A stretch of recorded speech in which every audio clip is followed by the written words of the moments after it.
He didn't even look at her when he said it. That was the part Clara Whitmore would never forget.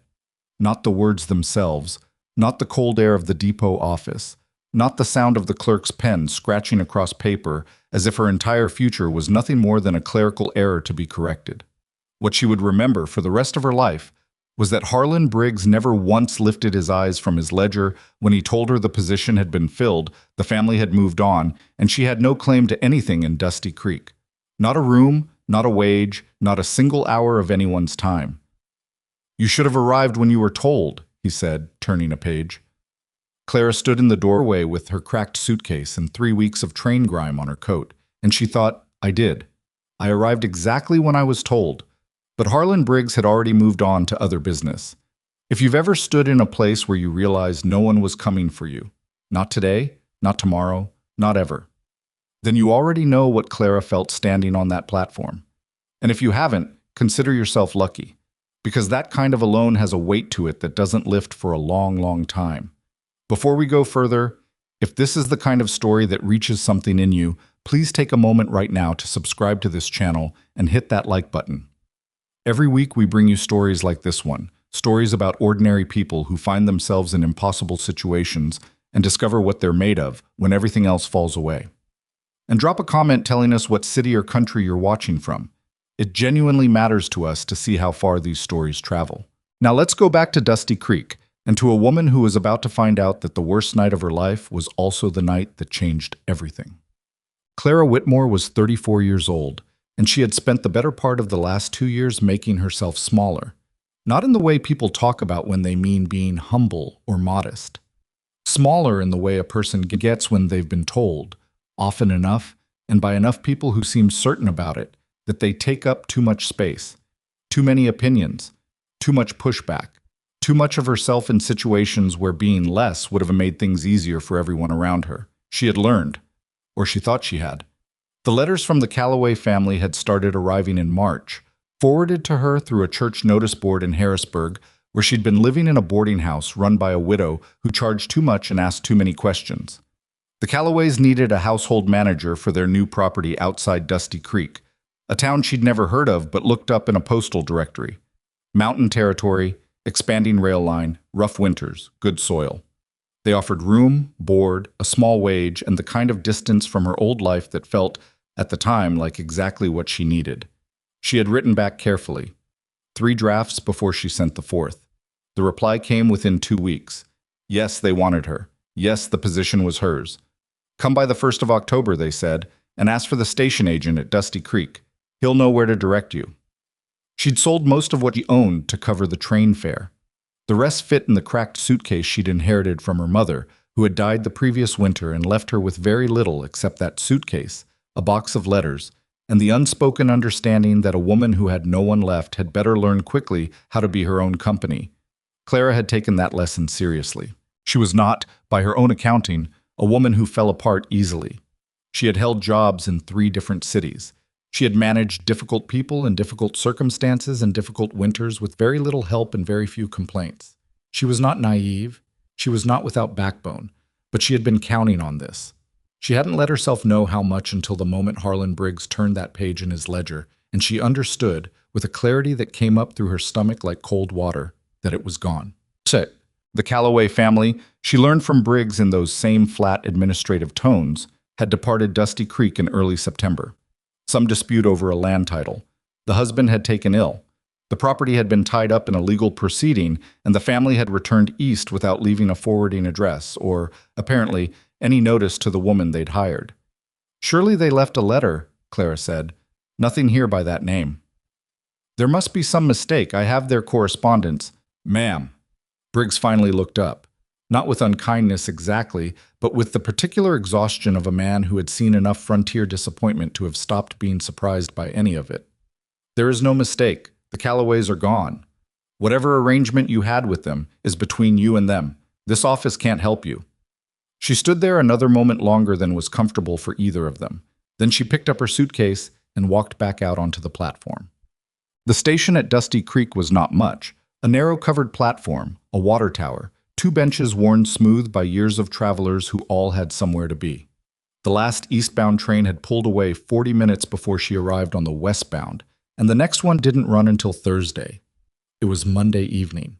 Clara sat on one of the benches and set her suitcase between her feet and tried to think. She had $6 and change, enough for 2 or 3 nights at whatever passed for a boarding house in this town, if she could find one willing to take her. Enough, maybe, for a few meals. Not enough for a train ticket back east, and not enough to last until a new situation presented itself through anything but luck. She had the Callaway letters in her coat pocket, folded and refolded so many times the paper had gone soft at the creases. She took them out and read them again, not because she expected to find something new in them, but because she needed to hold something that had once felt like a promise. The lantern above her head threw a pale yellow light over the platform. Down the main road she could see the shapes of buildings, a few lit windows, the smell of a cook stove somewhere not too far. Normal life, going on without her. She was not a woman who cried easily. But sitting there on that bench in the lantern light, Clara Whitmore felt something crack open in her chest that she wasn't entirely sure she could close back up. She didn't hear the child approach. "Are you lost?" The voice was young, 6, maybe 7, and entirely without self-consciousness. Clara looked up to find a small girl standing a few feet away, dressed in a coat that had been let out at the sleeves and boots that were just slightly too large for her feet. She had brown eyes that didn't look away when Clara met them. "I'm not lost," Clara said, which was technically true and spiritually a lie. "You look like nobody came for you," the girl said. There was no cruelty in it. Children that age don't usually manage cruelty with that kind of precision. They just say what they see, and sometimes what they see goes straight through you like a nail through dry wood. Clara opened her mouth and then closed it again. "Molly." The voice came from behind the girl, a man's voice, low and tired in the way voices get when they've been tired for a long time and have stopped expecting it to change. Clara looked up. The man was somewhere in his early 40s, or maybe younger and just worn that way. Tall, with the kind of build that came from actual work and not from any particular effort to have it.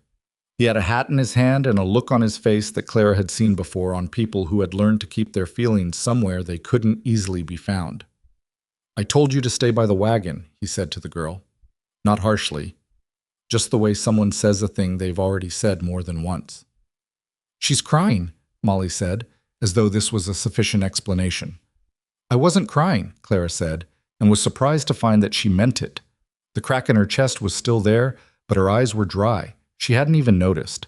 The man, Caleb Dawson, though she didn't know his name yet, looked at her with the careful, calibrated assessment of someone who had learned to read situations quickly and trusted his own judgment about people because there was usually no one else to rely on. He took in the suitcase, the letters still in her hand, the lantern light, the empty platform. "Callaway family, he said. Clara blinked. "You knew them?" "Knew of them. Heard they cleared out." He paused. "You came for the position?" "I did." He was quiet for a moment. Molly had moved to stand beside him now, her hand finding his without either of them seeming to think about it. "Where are you staying tonight?" he asked. "I haven't worked that out yet." Another pause. She could see him making a calculation she wasn't entirely sure she wanted to know the outcome of. "There's a woman on Birch Street takes in boarders," he said finally. "Tell her Caleb Dawson sent you. She'll give you a fair rate." "Thank you," Clara said. He nodded once and put his hat back on his head and took Molly's hand, and they walked back toward the wagon at the edge of the station yard. Clara watched them go and felt the lantern above her flickering slightly in the evening wind. She was almost relieved. She didn't want anyone's charity. She didn't want to owe anyone anything in a town where she was already behind and already alone. She would find the boarding house on Birch Street, and she would sleep, and in the morning she would start looking for work, and she would figure it out. She was always figuring it out. She had gotten halfway down the platform steps when she heard boots on the wood behind her. "Miss!" She turned. Caleb Dawson was standing at the top of the steps alone. Molly was already in the wagon, visible over his shoulder, watching with undisguised interest. "Mrs. Barton on Birch Street," he said slowly. "She doesn't have any rooms free until Wednesday." Clara looked at him. "I've got a spare room at the ranch," he said. "It's not much. It's clean. You're welcome to use it until you get yourself sorted."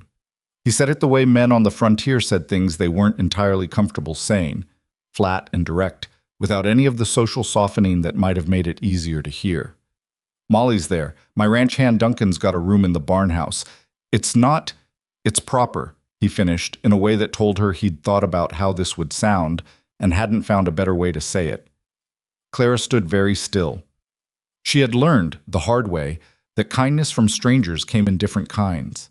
Some of it was genuine, and some of it was the opening move in a game she didn't want to play. And she had gotten reasonably good at reading the difference, but not perfectly good, and she was tired and cold and $6 away from sleeping on this platform. "Why?" she asked. He seemed to have expected the question. "Because Molly asked me to," he said, "and because it costs me nothing but a plate of supper, and you look like you could use one." It was not a romantic answer. It was not even a particularly warm one, but it had the quality she'd learned to look for, in the absence of any better tools. It sounded true. "One night," she said. "One night," he agreed. The Dawson Ranch was 7 miles outside of town, on a road that was in better condition than she'd expected, and worse condition than anyone should have left it. The wagon was old but solid, and Molly sat between them and talked the entire way with the particular relentlessness of a child who had been around adults too long and had too many thoughts stored up. She told Clara about the horses by name and in order of her personal preference. She explained at length the deficiencies of the current school arrangement in Dusty Creek, which she attended twice a week.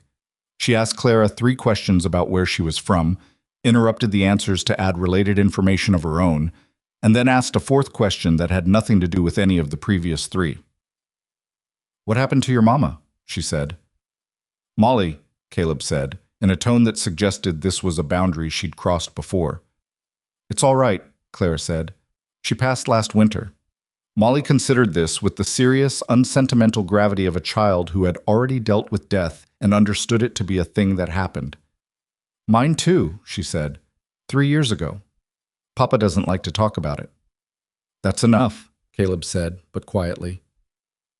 They rode the rest of the way in silence that was not entirely uncomfortable. The ranch house was a low, sprawling thing that looked like it had been added to several times by people with different ideas about what it was supposed to become. The main room was large and a little bare, with a good fireplace and a table built for more people than currently used it. There was a coat hook by the door with a child's coat hanging on it, and beneath it, a single pair of small boots placed with the automatic precision of a routine long established.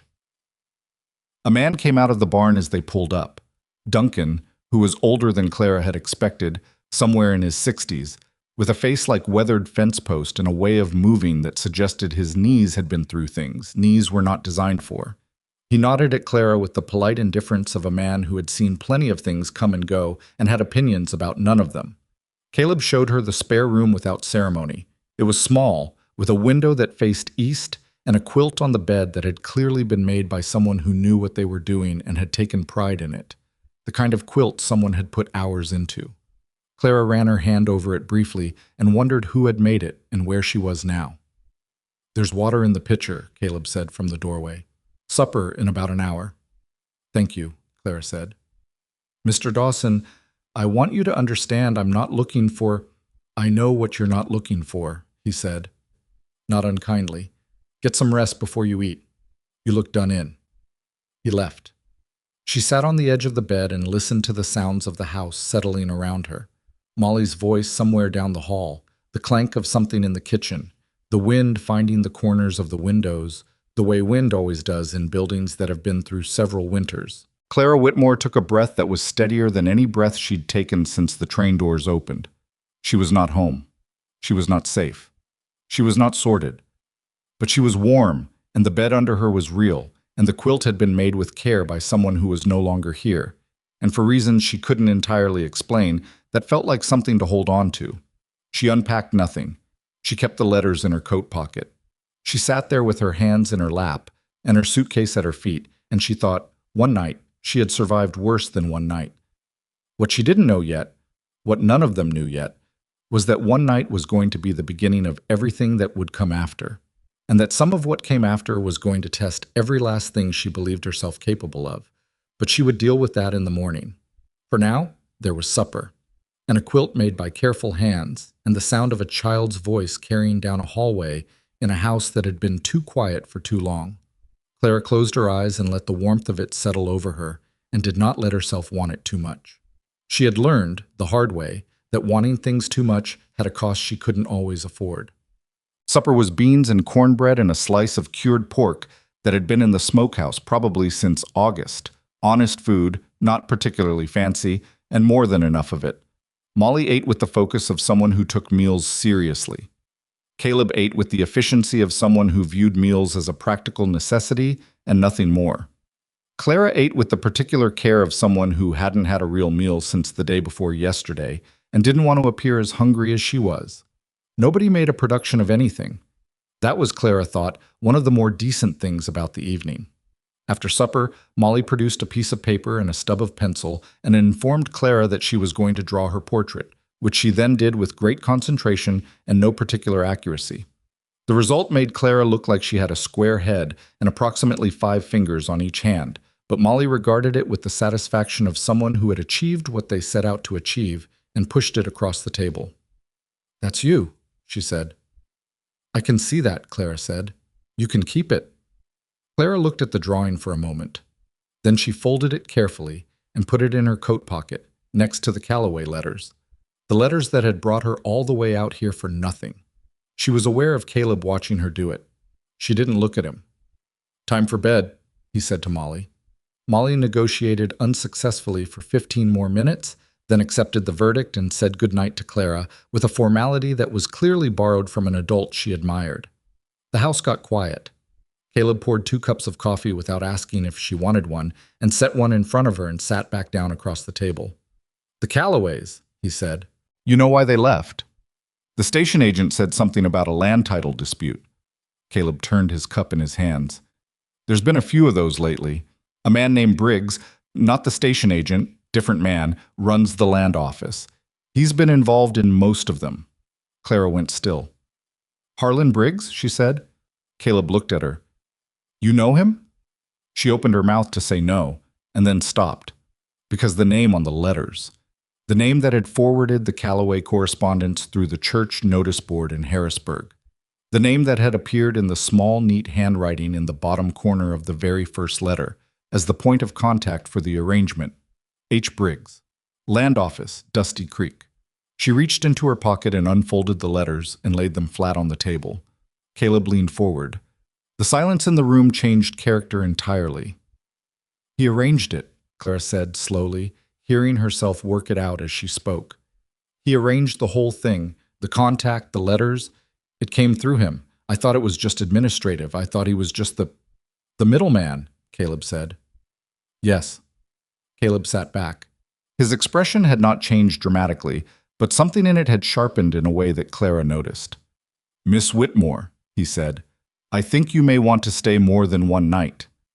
Clara looked at the letters spread across the table in the lamplight, and then at the man sitting across from her who had given her supper and a place to sleep, and had not asked for anything in return, and had just, in the space of 30 seconds, made everything she thought she understood about the last 3 weeks considerably more complicated. "Tell me what you know about Harlan Briggs," she said. Outside, the wind found the windows again. The lamp threw long shadows across the walls. And in the spare room down the hall, a quilt made by careful hands waited on a bed that hadn't been used in 3 years. Caleb didn't answer right away. He got up from the table and went to the small cabinet near the fireplace and came back with a folded piece of paper that he set next to Clara's letters without ceremony. He sat back down and picked up his coffee cup and held it with both hands, the way people do when they're thinking about something they'd rather not be thinking about. "Harlan Briggs," he said, "came to Dusty Creek about 4 years ago. Came from somewhere east, Kansas maybe, or Missouri. Nobody was entirely sure and he didn't volunteer it. Showed up with a letter of appointment from the Territorial Land Office and took over the deed registry, and that was that."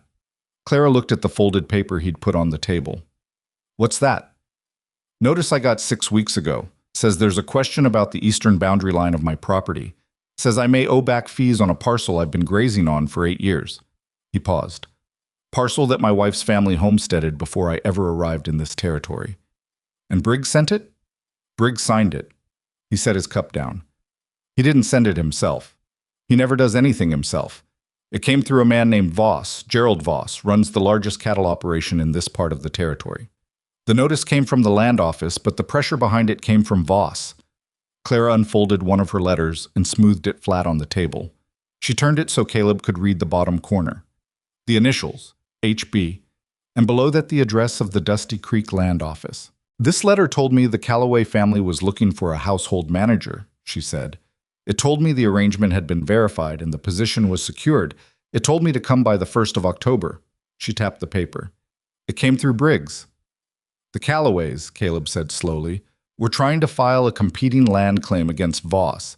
They had documentation showing their parcel overlapped with water rights Voss had been claiming for 2 years. He stopped. They left in September. Before I arrived. Before you arrived. He looked at her.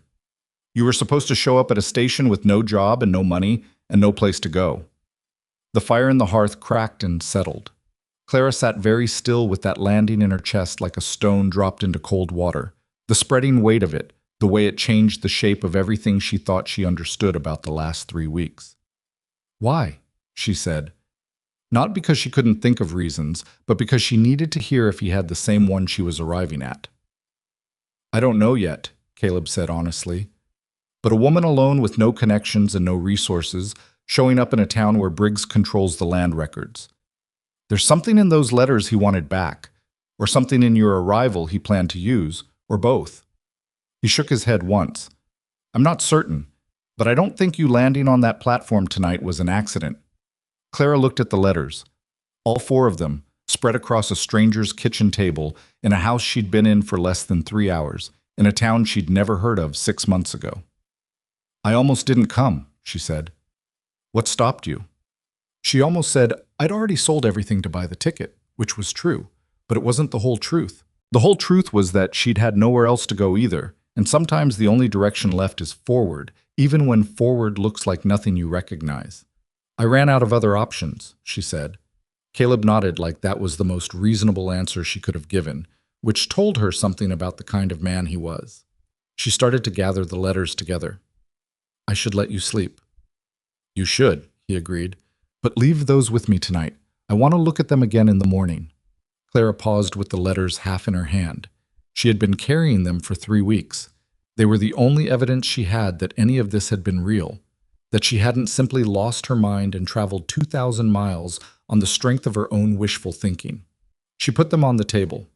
Don't lose them, she said. I won't. She pushed back from the table and went down the hall to the spare room with the east-facing window and the quilt made by careful hands, and she lay down on top of the covers fully dressed with her boots still on, and she stared at the ceiling for a long time before she slept. She woke before dawn to the sound of Molly in the kitchen, not the careful, quiet sounds of a child trying not to wake anyone up, but the entirely confident and purposeful sounds of a child who had a routine and intended to follow it regardless of who else was in the house. Drawers opened and closed. Something ceramic met something wooden. There was a period of what sounded like systematic searching, followed by what sounded like success. Clara lay still and listened, and then, because lying still had never come naturally to her, she got up. The kitchen was warm when she came in.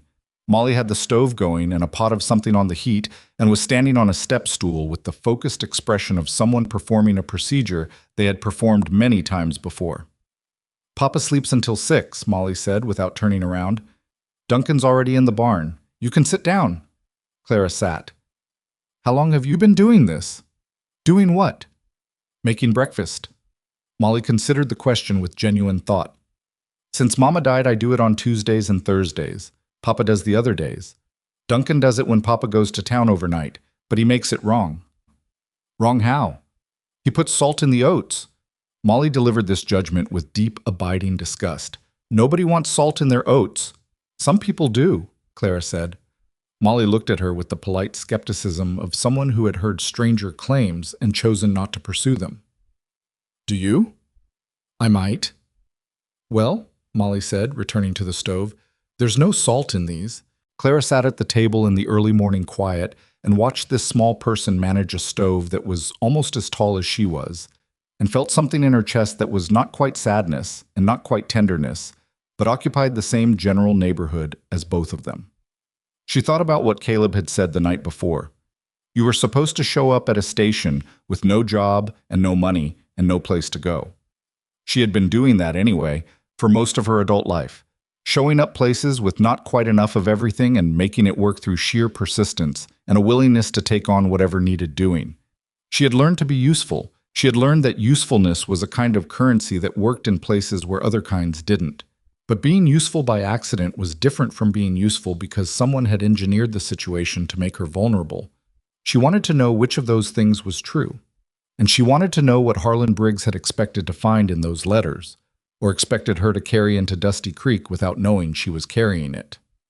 Caleb came into the kitchen at 6, which was when he'd said he would, and he ate his oats without salt and without complaint, and he pushed the letters across the table toward Clara. "Third letter," he said, "the paragraph about the property description." Clara picked it up and found the passage. The Callaway property encompasses the parcel registered under original survey notation DK 11887-04, bounded on the north by the creek line and on the east by the ridge survey markers placed in the autumn of '84. DK 11887-04, Caleb said. "I know that notation. That's a registry number from the original territorial survey. There are only about a dozen of them, and they're the ones with old water rights attached." He tapped the table. "Voss has been trying to get those water rights reassigned for 2 years. The creek line is the whole argument. Whoever controls the creek line on that survey controls access to the only reliable water source in the lower valley during dry season." Clara read the passage again. "The Callaways were documenting it." "They were documenting it, yes. And someone tipped off Briggs, or Briggs found out himself, and the Callaways were gone within 6 weeks. He stopped. "But these letters, whoever wrote them knew the notation. Whoever wrote them had access to the registry." "Briggs wrote them," Clara said. "Briggs signed the forwarding notice, but he didn't write them." Caleb shook his head. "The handwriting in the main body. I've seen that handwriting before. On a contract I signed 8 years ago when I bought the eastern pasture." Clara stared at him. "Who signed your contract?" Caleb was quiet for just a moment longer than felt comfortable. "A man named Aldous Crane," he said. "He was the land agent before Briggs. Died about 3 years ago. Heart, they said." He paused again. "Or they said heart." The kitchen felt smaller than it had a minute before. Clara spent the morning going through her letters more carefully than she had gone through them since they first arrived, which was to say with the particular attention of someone looking for what they'd missed the first time rather than what they'd hoped to find.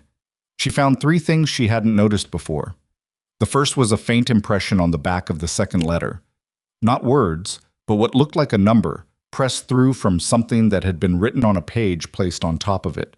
She held it to the light from the east window and turned it until she could make out 47 and then something that might have been another digit but was too faint to be certain. The second was a small notation in the margin of the 4th letter, the one that had given her the date and the instructions about the station agent. It was tiny, almost missed entirely. Refer original. 2 words, written in a hand different from the rest of the letter. Lighter, faster, the pen pressed less firmly. The third was the postmark. She'd looked at the postmark before, of course. It said Dusty Creek, and that matched everything else, so she'd moved on. But looking at it now, she noticed the date. August 19th. The letter had arrived at her boarding house in Harrisburg on September 3rd. 2 weeks for a letter to travel from Mountain Territory to Pennsylvania was not unusual. Except this particular letter said the Callaway family expected her on October 1st.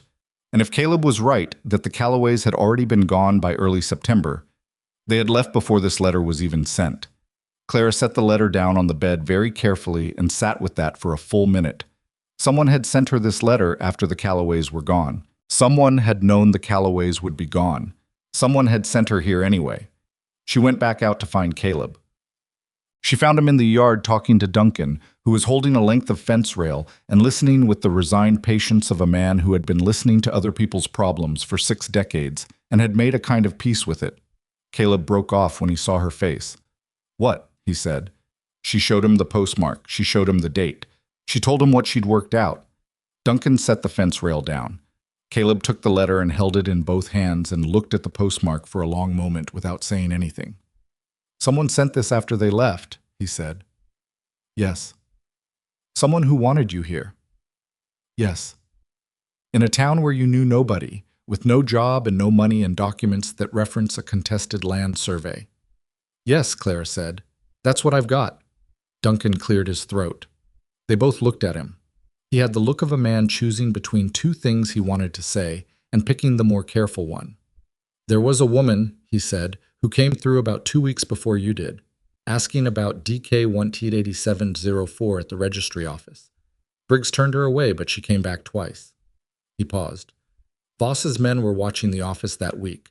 I noticed because one of them nearly ran me down with his horse on the main street and didn't see fit to apologize. Clara looked at Caleb. Caleb looked at Duncan. Who was she? Caleb said. Duncan shrugged, the careful shrug of a man who knew more than he was certain he should say. Didn't get her name. But she was carrying a satchel with court documents in it. I could see the ribbon binding through the flap when she walked past me. He picked up the fence rail again. I noticed because my father was a court clerk for 30 years, and I know what court ribbons look like. He walked back toward the fence line with the methodical steadiness of a man returning to the work that was actually his, leaving Caleb and Clara standing in the yard with the letter between them and the mourning going on around them like it didn't know it was supposed to wait. By midday, Clara had made a decision she hadn't entirely meant to make, which was to stay. Not permanently. Not out of any particular faith that this situation was going to resolve itself simply because she wanted it to, but because leaving meant getting on a train with $6 and going back east to a life she'd already closed the door on, and because the letters in her coat pocket were starting to feel less like evidence of her own bad luck and more like evidence of something that had been done to her deliberately. And Clara Whitmore had a very particular relationship with things that had been done to her deliberately. She did not let them go unanswered. She told Caleb this at the kitchen table over the remains of the noon meal, while Molly was outside with the horses, which was apparently where she spent any free time that wasn't claimed by school or chores or the focused production of inaccurate portraits. I need to understand what I walked into, she said, and I can't understand it from the eastbound train. Caleb listened. He had a way of listening that she was starting to recognize, very still, not filling the silence, actually waiting until she was done before he formed any response. She didn't realize until later how unusual that was, and how much she'd been unconsciously adjusting to people who didn't do it. You're welcome to stay, he said when she'd finished. The room is there. Molly... He stopped, as if he'd started to say something he hadn't quite cleared with himself yet. Molly would like the company, he finished, which was clearly both true and also not the whole sentence he'd started. Clara chose not to push on it. I'll earn my keep, she said. I'm not looking for charity. Tell me what needs doing, and I'll do it. Caleb looked at her with the expression of a man who had been about to say that wasn't necessary, and then had thought better of it because he'd looked at her face and understood that it was, in fact, necessary. To her, if not to him. There's a fence line that needs walking on the north pasture, he said. Duncan can't do it. His knee's been giving him trouble since July. I've been putting it off because I've been dealing with the boundary notice. What am I looking for? Broken posts, anything that's been cut. We had 2 calves go missing last month, and I don't think they wandered. Clara nodded. I'll go this afternoon. She went that afternoon, and it was not a pleasant walk. The north pasture ran about 1.5 miles along a ridgeline that turned mean in the wind, which was coming from the northwest and had ideas about itself. Clara walked the fence line with her coat pulled tight and her eyes on the posts and the wire, and found 2 places where the wire had been cut and restrung carelessly, not broken by weather or an animal, but cut with something and then twisted back together in a way that would hold for a week or 2 before failing again. She took note of the locations. She took note of the angle of the cuts, which were clean and came from the outside of the fence rather than from the pasture side. She took note of a set of boot prints in the mud near the second cut that were too large to be Caleb's and too deliberate in their placement to belong to someone who'd been here by accident. She was standing looking at the second cut when she heard a horse. She turned. The rider was maybe 30 yards away, sitting easy in the saddle on a gray horse that was better bred than anything she'd seen on the Dawson property. The rider was watching her with the unhurried attention of someone who didn't feel any particular need to explain his presence. He was well dressed for the frontier, not flashy, but expensive in the particular quiet way of someone who wore cost without advertising it. His hat was pulled low enough that she couldn't see his eyes clearly, but she could see the set of his mouth, and the set of his mouth was not friendly. "You're on Dawson land," she said, because somebody had to say something and she was getting tired of letting other people set the terms. "Am I?" the man said, in a tone that suggested the question of whose land this was had a different answer in his head than in hers. "You are," she said, "and those cuts in the fence didn't make themselves." A pause. The horse shifted its weight and was stilled again by the slightest adjustment of the rider's hands. "You must be the woman from the train station," he said. She felt something tighten between her shoulder blades. Not fear, exactly. The thing that lives just behind fear, that's paying attention even when you're trying to look like you're not. "I don't know who you are," she said. "Gerald Voss," he said. "I run the Voss operation in the lower valley." He said it the way men like him always said things like that. Not as an introduction, but as a statement of fact that was also, unmistakably, a statement of weight. "This is what I am. Measure yourself against it accordingly." Clara did not measure herself accordingly. Or rather, she did, and found the measurement less impressive than he intended. "Mr. Voss," she said, "these cuts need to be reported to whoever handles stock theft complaints in this county." Something moved across his face that might have been amusement, or might have been the early stages of something less pleasant. "You've been here one day," he said. "I have eyes," she said. "I don't need to be here long to use them." He looked at her for another moment. Then he turned the gray horse without another word and rode back the way he'd come, at the same unhurried pace, as if the conversation had ended at a point of his choosing rather than hers. Clara stood by the fence until she couldn't hear the horse anymore. Then she exhaled slowly and looked at the cut wire and the boot prints in the mud, and she thought, he knew I was here. Somebody told him. Somebody in Dusty Creek was watching the Dawson Ranch. She told Caleb when she got back. She told him about the cuts, the location, the prints, the restrung wire. She told him about Voss. He listened to all of it in the same still way. He listened to everything, and when she was finished, he was quiet for a moment that stretched out longer than most silences she'd sat in. "He came to the fence line," he said. "He was there when I was there. Whether he came to the fence line or came because I was there, I can't say." "What did he say?" "He said he was Gerald Voss. He told me I'd been there one day." She met his eyes. "He knew who I was." Caleb's jaw shifted slightly. "Briggs," he said, "or someone in town who saw you at the station." "Probably both." She set her coat on the back of the chair. "He wanted to see what he was dealing with. I think he expected me to be more frightened." Caleb looked at her with something that might have been the beginning of reassessment. "Are you?" "Frightened?" She thought about it honestly. "Yes, a little. I'm not an idiot." She pulled out the chair and sat. "But I've been frightened before, and it never helped me as much as paying attention did." He made a sound that was close to agreement and poured coffee into 2 cups and set one in front of her. "I need to go to the land office," she said. "I need to see what the registry shows for DK 1887-04. Briggs won't show you anything. Briggs doesn't have to show me anything willingly." She wrapped her hands around the cup. "I'm not asking him. I'm asking to see the public registry, which is a public document. He can decline, but he can't decline legally, and if he does decline, that tells us something too." Caleb sat down. There was something working in his face that she couldn't quite read. Not reluctance exactly, and not doubt. Something older than either of those. The particular expression of someone who has had reason to be careful and has been careful for so long they've forgotten how to stop. "You'd be making yourself visible," he said. "I'm already visible," she said. "Voss found me at your fence line this afternoon. Visible is the situation I'm in whether I choose it or not." She looked at him steadily. "The question is whether I'm visible on my feet or visible on my knees." The fire settled in the hearth. Somewhere down the hall, Molly was doing something that involved periodic thumping, the cause of which neither of them investigated. "Thursday," Caleb said finally. "I go to town on Thursdays for supply. You can come with me." "Thursday is fine." He nodded. He drank his coffee. The thumping down the hall resolved into Molly appearing in the kitchen doorway, holding a book she had apparently been unable to locate until this moment and was now triumphant about. "Found it," she announced. "Good," Caleb said. "I'm going to read it to Clara." "You could ask Clara if she wants to be read to." Molly turned to Clara with the expression of someone performing a formality they consider self-evident. "Do you want to be read to?" Clara looked at the book. It was a collection of frontier geography, entirely unsuitable for a child Molly's age and clearly beloved anyway. And then at the small person holding it with both hands, and the complete confidence of someone who had already decided how the evening was going to go. "I do," she said.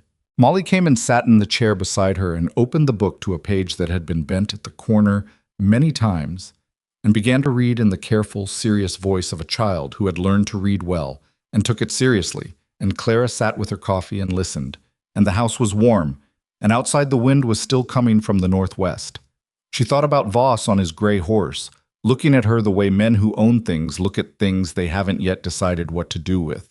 She thought about the cuts in the fence wire, and the boot prints in the mud, and the woman with the court documents who'd been turned away from the land registry office twice. She thought about the letters in her coat pocket, with their neat handwriting and their false promises, and the postmark dated after the family they claimed to represent was already gone. She thought about Harlan Briggs sitting behind his counter with his ledger open, not lifting his eyes when he told her she had no claim to anything in Dusty Creek. Molly read on, her voice steady and unself-conscious, turning the pages without hurrying. Clara looked at the fire and thought, Thursday. Whoop. Tuesday and Wednesday passed in the way that days pass when you're waiting for something and trying not to waste the waiting. Clara walked the rest of the fence line and found one more cut, this one older and better concealed. Whoever had made it had known what they were doing and had done it more than once. She drew a rough map of all 3 locations and the approximate angles and gave it to Caleb without comment. She cooked on Tuesday evening because Caleb came in from mending the section of north fence she'd identified and looked like a man who was going to produce the minimum edible quantity of food and call it supper. And Clara had been a good cook since the age of 12 and had certain opinions about the minimum edible quantity. What she made was not remarkable. Beans again, properly seasoned, and biscuits that rose correctly, and the remains of a smoked ham that Duncan contributed from somewhere in the Barnhouse stores without being asked. But Caleb ate 2 servings and said nothing, which she'd already figured out was his version of a compliment. Molly, on the other hand, said, "These are better than Papa's," with the cheerful directness of someone who saw no reason to spare feelings when facts were available. "They're biscuits," Caleb said. "They're not a competition." "Everything is a competition," Molly said, and ate another one. On Wednesday morning, a rider came to the ranch. Clara was in the yard splitting kindling. She'd found the axe near the woodpile, and the woodpile had been getting low, and there was something about the physical rhythm of the work that helped her think. When the rider came through the gate, I was young, maybe 19, and nervous in the way that young people are nervous when they've been sent to do something they don't entirely understand the significance of. He asked for Caleb. Clara put down the axe and went inside to get him. The rider handed Caleb an envelope. He said it came from the county clerk's office in Morrow Falls, which was the county seat, about 40 miles east. He said he'd been paid to deliver it by hand, and he'd done that and he was going now, and he left in a hurry that suggested he was glad to be done with whatever this was. Caleb opened the envelope. Clara waited. He read it twice. Then he sat down on the porch step, which was not something she'd seen him do before. He was not a man who sat down unexpectedly. She waited. "The land office has filed a formal competing claim on the eastern pasture," he said, "on behalf of the Voss Cattle Company. They're claiming the original survey notation is invalid because the survey markers were improperly placed." He looked at the letter. "It's filed for a hearing in 6 weeks. Clara came and stood beside him and read it over his shoulder. Pursuant to Territorial Statute 44, Section 9, regarding disputed survey boundaries. She read through to the signature at the bottom. Harlan Briggs. Land Agent, Dusty Creek Registry. 6 weeks, she said. 6 weeks to produce counter-documentation, or the claim is awarded by default. He folded the letter and held it in both hands the way he'd held her letters the first night, with the flat steadiness of someone absorbing a blow and deciding what to do with it. The eastern pasture is where the creek line runs. She already knew what that meant. She'd known since he explained it 2 nights ago. The water, she said. Without that pasture, I lose access to the creek during dry months. Without the creek during dry months, he stopped. He didn't finish it because he didn't need to. She could work out the arithmetic. No water meant no cattle, meant no income, meant no ranch. The math wasn't complicated. The weight of it was. Clara straightened up. She looked at the gate where the rider had gone, and then at the letter in Caleb's hands, and then at the yard and the barn and the house with Molly somewhere inside it, not knowing yet. "We go to town tomorrow," she said. "Yes." "And we start at the registry." "Yes." He looked up at her. There was something in his face that hadn't been there the first night. Not a loosening of the careful reserve exactly, but a slight shift in how he was holding it. Like a man who has been bracing against something for a long time and has realized very recently that there might be someone else willing to brace against it with him. "Clara," he said, which was the first time he'd used her first name. He said it the way people say something they've been thinking about saying and have finally run out of reasons not to. "Whatever's in those letters of yours, whatever Briggs intended when he sent them, I think it's connected to this." "I know it is," she said. "It might be dangerous, for you, more than for me, because I've got history here and you've got none." "I know that too." She held his eyes. "I came 2,000 miles on a promise someone made to lure me here. I'd like to know why. And I'd like to make sure that whoever arranged it doesn't find it quite as easy the next time they decide to do something like that to someone." He looked at her for a long moment. "All right," he said. He stood up and put the letter in his coat pocket and went back inside. Clara picked up the axe. She split the remaining wood with the steady, focused attention of someone putting their hands to work. While their mind went somewhere the hands couldn't follow, and by the time she was done, the woodpile was adequate for the week, and she had worked out 3 things she intended to ask when she stood in front of Harlan Briggs's counter tomorrow. She stacked the last piece and stood back and looked at what she'd done. Not perfectly stacked, but solid, even, the kind of thing that would hold. She went inside to help Molly with supper. They left for town before the sun was fully up. Molly had been told she was staying with Duncan, a verdict she received with the particular brand of controlled outrage that children deploy when they know protest won't work, but feel obligated to register it anyway. She stood in the yard with her arms folded and watched the wagon pull out with the expression of someone filing a formal grievance through the appropriate channels of silence. Duncan stood beside her with his hands in his pockets and watched them go without comment.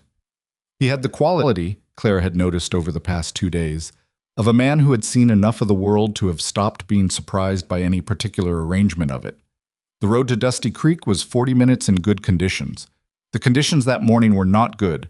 The northwest wind had picked up overnight and brought clouds with it, low and heavy, the kind that couldn't decide between rain and something worse. The road had gone soft in places, and the wagon wheels found every one of them. Caleb drove without speaking. Clara sat beside him with the letters in her coat pocket, and the map she'd drawn of the fence cuts folded into her other pocket, and a list in her head of 3 questions she needed answered before she decided what to do next.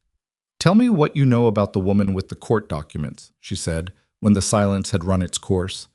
Caleb kept his eyes on the road. "Only what Duncan told us." "But you knew something before he mentioned her. I saw it in your face." He didn't answer right away. The road dipped through a shallow creek crossing, and the wheels through water, and he steadied the horses with a practiced adjustment that cost him no apparent thought. "There was a lawyer," he said. "Came through in August. Woman named Hester Kane, out of Morrow Falls. She was building a case against Voss on behalf of 3 families who'd had boundary claims filed against them in the past 18 months. He paused. "She came to see me. Wanted my testimony about the original survey markers on the eastern pasture. I was there when they were placed. My wife's father put 2 of them in himself." "What did you tell her?" "I told her I'd think about it." He said it flatly, without apology, but Clara heard what was underneath it. The particular guilt of a man who knows he made a choice he's not proud of and hasn't stopped knowing it since. "You said no," she said. "I said I'd think about it, and then I didn't send word. And then she was gone." He adjusted his grip on the reins. "I had Molly to think about. I had the ranch. Getting involved in a legal proceeding against Voss in a county where Voss has 3 men on the commission." He stopped. "I made a calculation. And now he's filed against you anyway." "Yes." The word came out of him like something he'd been holding down. "Now he's filed against me anyway." Clara looked at the road ahead. The town was visible now, a cluster of buildings at the base of the hills, smoke from chimneys rising and then flattening in the wind. "Is Hester Kane still in Morrow Falls?" she said. "I don't know." "That's the first thing we find out," she said. "Well, Dusty Creek on a Thursday morning was livelier than it had been on Monday evening. The main street had wagons at the rail and people moving between the general store, the feed supply, the post office. Normal life. The kind Clara had been watching from outside for long enough to have developed a complicated relationship with it. She was aware of people noticing her, not dramatically. Nobody stopped and stared. But in the way of small frontier towns where everyone knows the composition of everyone else's household and a new element registers automatically, like a sound that doesn't belong to the usual score. Caleb went to the supply store first. He introduced her to the owner, a broad-shouldered man named Patterson, who had the careful friendliness of someone who liked Caleb and was reserving judgment on his new associate. Clara shook his hand and met his eyes and said nothing she didn't mean. And by the time Caleb finished his supply order, Patterson was talking to her with somewhat less reserve than he'd started with. Small towns had their own economy of trust, and it moved faster than people expected in both directions. They left the supply list with Patterson to fill and walked down to the land registry office. Harlan Briggs was behind his counter when they came in, exactly as he'd been on Monday evening, with the same ledger or one very like it open in front of him. He looked up when the door opened, and when he saw Clara, his expression did something complicated and then settled back into the administrative neutrality he apparently kept ready for all occasions. "Mr. Dawson," he said. "Miss Whitmore," Clara said. "We've met." "So we have." He folded his hands on the counter. "What can I do for you?" "I'd like to see the public registry entry for survey notation DK 188704, Clara said. "A beat. Brief, but there." "That record is currently under active review," Briggs said. "Due to the competing claim filed this week, access to the original documentation is restricted pending the hearing." "Restricted by what authority?" Clara said. "Territorial Statute 44, Section. Section 9 governs disputed claims at hearings," Clara said. "It doesn't govern public registry access prior to the hearing. The registry is a public document by Statute 12, Section 3. And a request to view it by a member of the public cannot be denied on grounds of a pending claim that hasn't yet been adjudicated." She set her hands flat on the counter. "I'm happy to wait while you confirm that if you'd like." Briggs looked at her. Then he looked at Caleb, who was standing slightly behind and to the left of Clara, with the particular expression of a man who has just seen something he didn't entirely expect and is recalibrating accordingly. Then he looked back at Clara. "Where did you work before, Miss Whitmore?" he said. "I spent 4 years in the office of a county recorder in Pennsylvania," she said. "Before that, 3 years with the land title company in Ohio. I'm familiar with the statutes." She had not mentioned this to Caleb. She hadn't mentioned it to anyone. It was not something she advertised, because in her experience, women who knew things about legal procedures were either useful or threatening, depending on who was doing the assessing, and she'd learned to wait until she understood which category applied before she showed her hand. Briggs held her eyes for 3 full seconds. Then he went to the filing cabinet behind him and came back with a bound ledger and set it on the counter with the controlled care of someone performing a bureaucratic function they would very much like to have an excuse to refuse. "The original notation," he said, "is on page 47.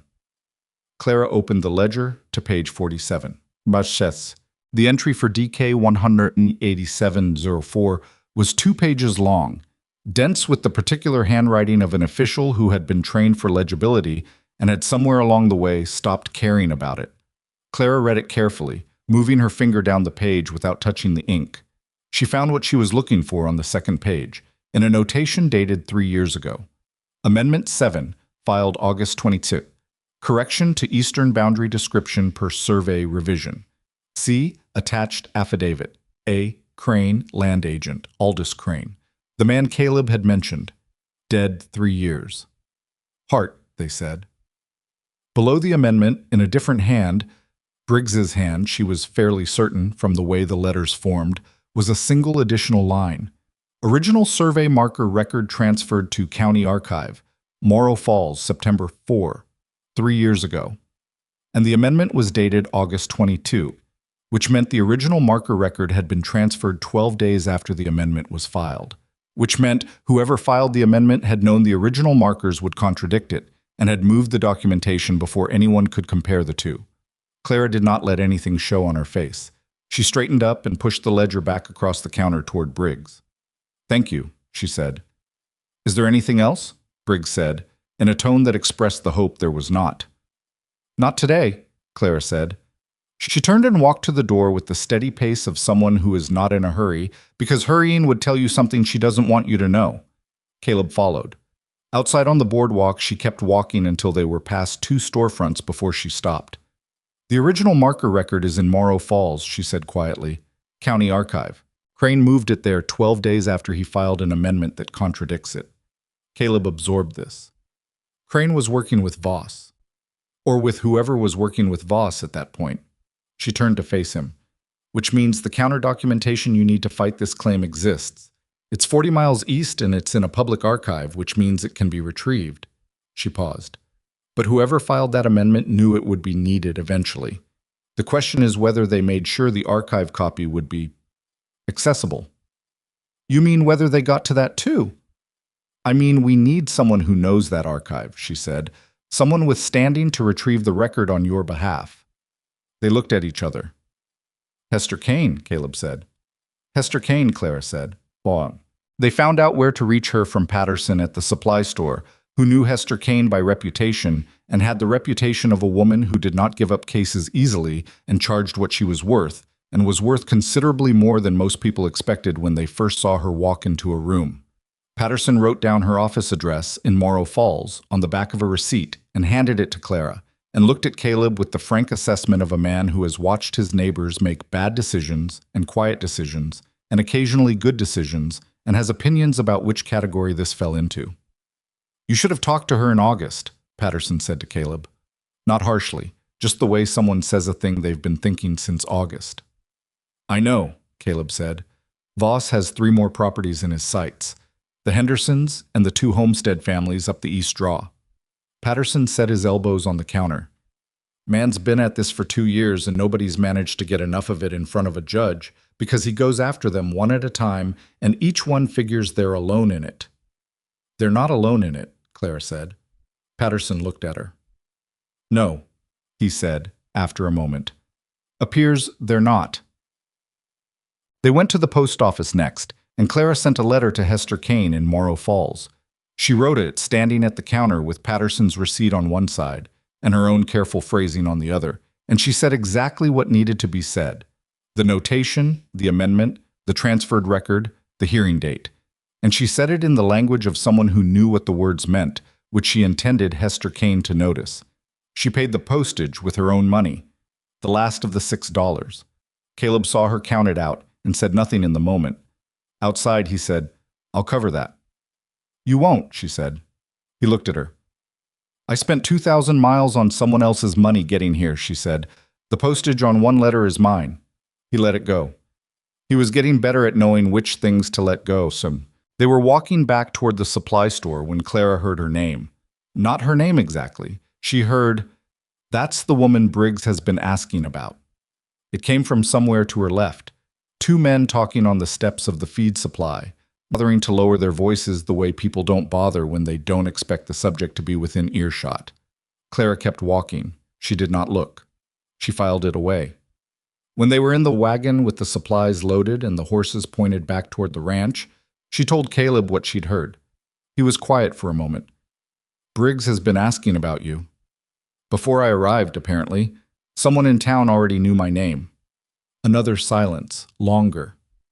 He expected something, Caleb said. When he sent those letters, he expected you to arrive with something or do something or be something, and you showing up at his counter this morning with territorial statutes was not what he planned for, Clara said. No. A pause. What did he plan for? She'd been turning this over since the night she first spread the letters on his kitchen table. She thought she had most of it now, though the edges were still rough. Someone with no legal background and no connections, she said, who arrived in town, found no job, had to look for work. Who would be visible, asking around, maybe trying to access the registry to understand why the Callaways left. Who would draw attention? Who could be used as a reason to cast doubt on the existing documentation? A stranger asking questions about an old land survey, no clear affiliation, possibly put up to it by the Callaway family's allies. She paused. A face to put on the interference, someone to discredit. Caleb drove. The clouds had thickened and the wind had gotten serious about its intentions. The letters, he said slowly. They contain the notation, DK 1 seat 87, 04. Yes. If someone in town found her carrying letters that referenced that notation, a woman with no known ties to anyone here, they could make a case that she was a plant, an outsider sent to muddy the waters before the hearing. Clara looked at the road. Except the letters were sent by Briggs, which means the interference was his. He sent me here to be the interference, and if it ever came out that letters with the notation existed, he'd say I brought them from the Calloway family. He'd make me the story instead of himself. The wagon went over a rut, and neither of them said anything until it straightened out. That's why he looked at you the way he did this morning, Caleb said. He didn't expect me to know what I know. He expected a woman with no money and no place to sleep. He got one of those things right, Clara said. They were 2 miles from the ranch when the other wagon appeared. It came from a side road that cut through the lower pasture, a road that had no particular reason to be used by anyone except someone who knew the land well enough to take it. The wagon was newer than Caleb's and pulled by 2 horses that cost more than the wagon. There were 2 men in it, and neither of them was the driver. The driver pulled across the road in a way that was not quite blocking it, but was close enough to require Caleb to slow. Gerald Voss stepped down from the wagon bed with the ease of a man who is accustomed to arriving at places in ways that require other people to stop what they're doing. Caleb brought the wagon to a halt. Voss walked forward until he was even with the lead horses and stopped there. He looked up at Caleb and then at Clara, and the look he gave Clara had something different in it than the one from the fence line. At the fence line he'd been assessing. This was something past that. Dawson, he said. Voss. Caleb's voice was level. You're on my road. Our road, Voss said mildly.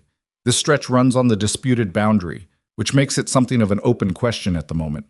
He smiled, which did not involve his eyes. I thought we might talk. Nothing's stopping you from talking. Voss looked at Clara again. Privately. She stays, Caleb said. Something tightened in Voss's jaw. Your choice. He clasped his hands behind his back in the posture of a man conducting business that he considers settled in advance. The hearing in 6 weeks is going to be inconvenient for a lot of people. Drawn-out legal proceedings, witnesses, costs. It adds up. I'm prepared to offer a settlement before it gets to that point. What kind of settlement, Caleb said. A fair assessment of the boundary line. You retain the north pasture and the home parcel. The eastern section, the disputed section, reverts to correct ownership under the amended survey. He paused. You'd be compensated. A reasonable figure. Enough to expand the herd on the land you keep. Clara listened and watched his hands, because her father had taught her when she was young that people performing sincerity kept their hands still, and people performing a version of sincerity moved them without meaning to. Voss's left hand was working something, a ring, or the absence of one, rubbed in a small circle against his palm. You're not offering to settle, she said. You're offering him a smaller loss before the hearing finds a larger one. Voss turned to look at her with the full weight of his attention, which was the kind of attention that was meant to feel like pressure. Miss Whitmore, he said, you've been in this county 4 days. I'd be careful about inserting yourself into matters you don't fully understand. I understand that the original survey markers for DK 1987-04 are in the county archive in Morrow Falls, Clara said, and that the amendment filed by Aldous Crane in August, 3 years ago, was filed 12 days before the original documentation was transferred out of this county. She held his eyes. I understand that whoever filed that amendment knew the markers would contradict it and moved the paperwork to make the contradiction harder to access in time for any hearing. The road was very quiet. One of the 2 men in Voss's wagon had stopped looking at his hands and was looking at Clara. Voss himself was doing something Clara recognized. The particular containment of a man who has been surprised and is working very hard not to let that show, because showing it would tell her something. He was working hard enough that she could see the effort, which told her everything she needed to know about how close to the truth she'd landed. The archive records are public, Voss said finally. By all means retrieve them. We intend to, Clara said. A beat. Drive safe, Voss said to Caleb, and walked back to his wagon. Caleb waited until Voss's wagon had pulled off the road and was moving back toward the lower pasture. Then he clicked his tongue at the horses and they started forward. He didn't say anything for a full minute. You said archive records, he said. He didn't tell you they'd been tampered with. He told you to retrieve them. Which means either they haven't been, Clara said, or he's confident we won't be able to. Or he's already arranged for them not to be there when we look. Yes, she said. That's the one I'm worried about. Chet. When they got back to the ranch, Molly was waiting on the porch with the contained energy of someone who had been told to stay outside and had interpreted that instruction as narrowly as possible. Duncan was visible in the barn, the normal geography of the afternoon. But something was wrong with the yard. Clara saw it before she understood it. A quality to the light near the barn door, something disturbed about the arrangement of the space. She was down from the wagon before it had fully stopped. The barn door was open when it should have been shut.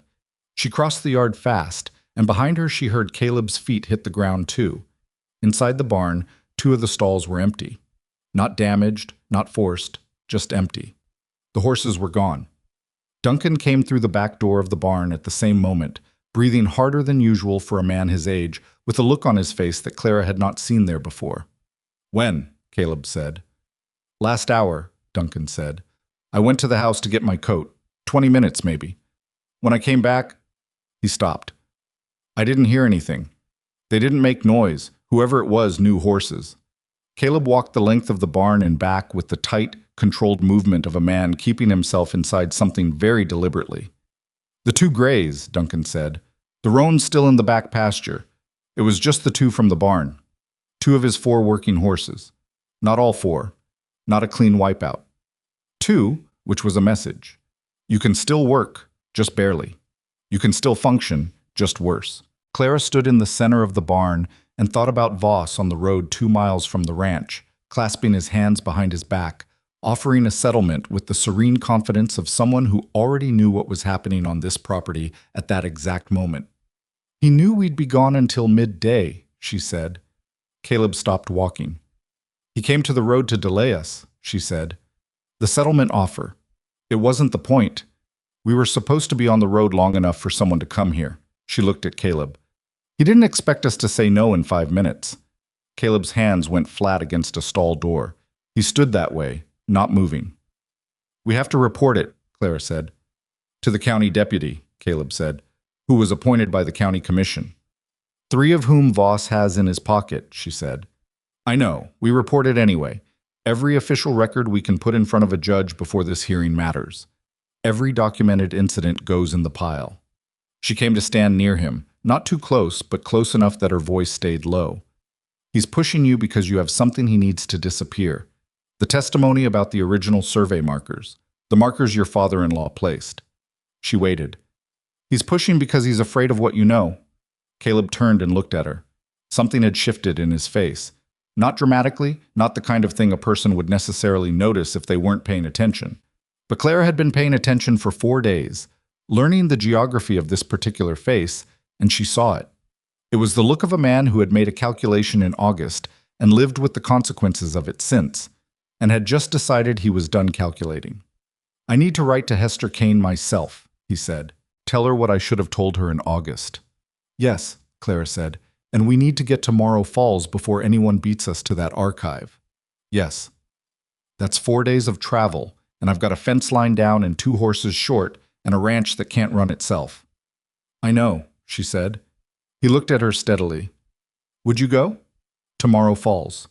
If I gave you the travel money and a letter from me, could you go to Kane's office and get her to move?" Clara thought about the $6 she'd spent on postage. She thought about the cracked suitcase and the letters, and the woman she'd been 4 days ago, sitting on a bench in lantern light with nowhere to go.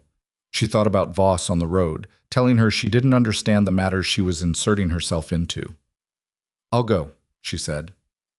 That evening, after Molly was in bed, Caleb wrote 2 letters at the kitchen table. One to Hester Kane and one to a man in Morrow Falls he trusted. A former neighbor who'd relocated there 2 years ago and knew the county archive and would meet Clara at the station. Clara sat across from him and worked through the letters from the Callaways again, making notes in the margins in small, precise handwriting. Every cross-reference, every notation, everything that connected to what she now knew about the amendment and the marker record and the transferred documentation. She was building a timeline, the kind that held up when someone tried to pull a thread. She was aware, at some point, that Caleb had stopped writing and was watching her. She didn't look up. "I write fast when I'm thinking." "You've done this before," he said. "Worked a land case?" "Not exactly. Worked a records case, yes. In Ohio, a title company that had been falsifying transfer dates." She turned a letter to the light. "Nobody got prosecuted, but the titles were corrected." "What happened to the people running the company?" "They moved on. Started again somewhere else." She set the letter down. "That's the thing about men like Voss. Even if we win this, he'll move somewhere that doesn't know him and do it again." "Maybe," Caleb said, "but he won't do it here." She looked at him. "That's enough," he said. "For now. That's enough." She thought about what enough meant when a man had just had 2 horses taken from his barn. Whether enough looked like a solved problem or like a line held against the next thing that came at it, she decided it was the line. And she decided she understood it. Outside, the wind was still going, the northwest again, finding every gap it could. Inside, the lamp burned on the table between them, and the letters were spread in the light, and the notes in Clara's handwriting filled the margins like something being rebuilt from the wreckage of what had been sent to undo her. She picked up her pen and kept working. She had a train to catch in the morning, and she intended to be ready for it. The train to Morrow Falls left Dusty Creek at 6:40 in the morning, which meant Clara was at the station before the sun had fully committed to the day. Caleb had driven her in. Molly had been asleep when they left, and Clara had stood in the doorway of the child's room for a moment longer than was strictly necessary, looking at the shape of her under the quilt, the other quilt, the one on Molly's own bed, which was worn at the edges from years of small hands pulling it up and pushing it down and dragging it to the floor and retrieving it again. She hadn't meant to stop there. She'd just stopped. Caleb was waiting in the wagon when she came out. They drove the 7 miles in the dark, with the lantern swinging from the wagon hook, and neither of them talking much. She had his letters in her coat pocket, 2 of them, one to Hester Kane and one to the man named Everett Cole, who knew the county archive. She had her own notes, 3 pages of them in small handwriting, cross-referencing every date and notation she'd found across the Callaway letters and the registry entry. She had $12, which was what Caleb had given her, and more than she'd had since she arrived. And she had a return ticket he'd bought at the station window while she stood behind him and felt the complicated discomfort of needing things from a person she'd known for 5 days. At the platform, he handed her the ticket and she took it and said, "I'll be back in 3 days. 4 if the archive gives us trouble." "Cole will help with the archive," he said. "He knows the head clerk. They serve together." "All right." He stood with his hat in his hand the way he'd stood the first night on the platform, when Molly had walked up to a stranger crying on a bench and asked if nobody had come for her.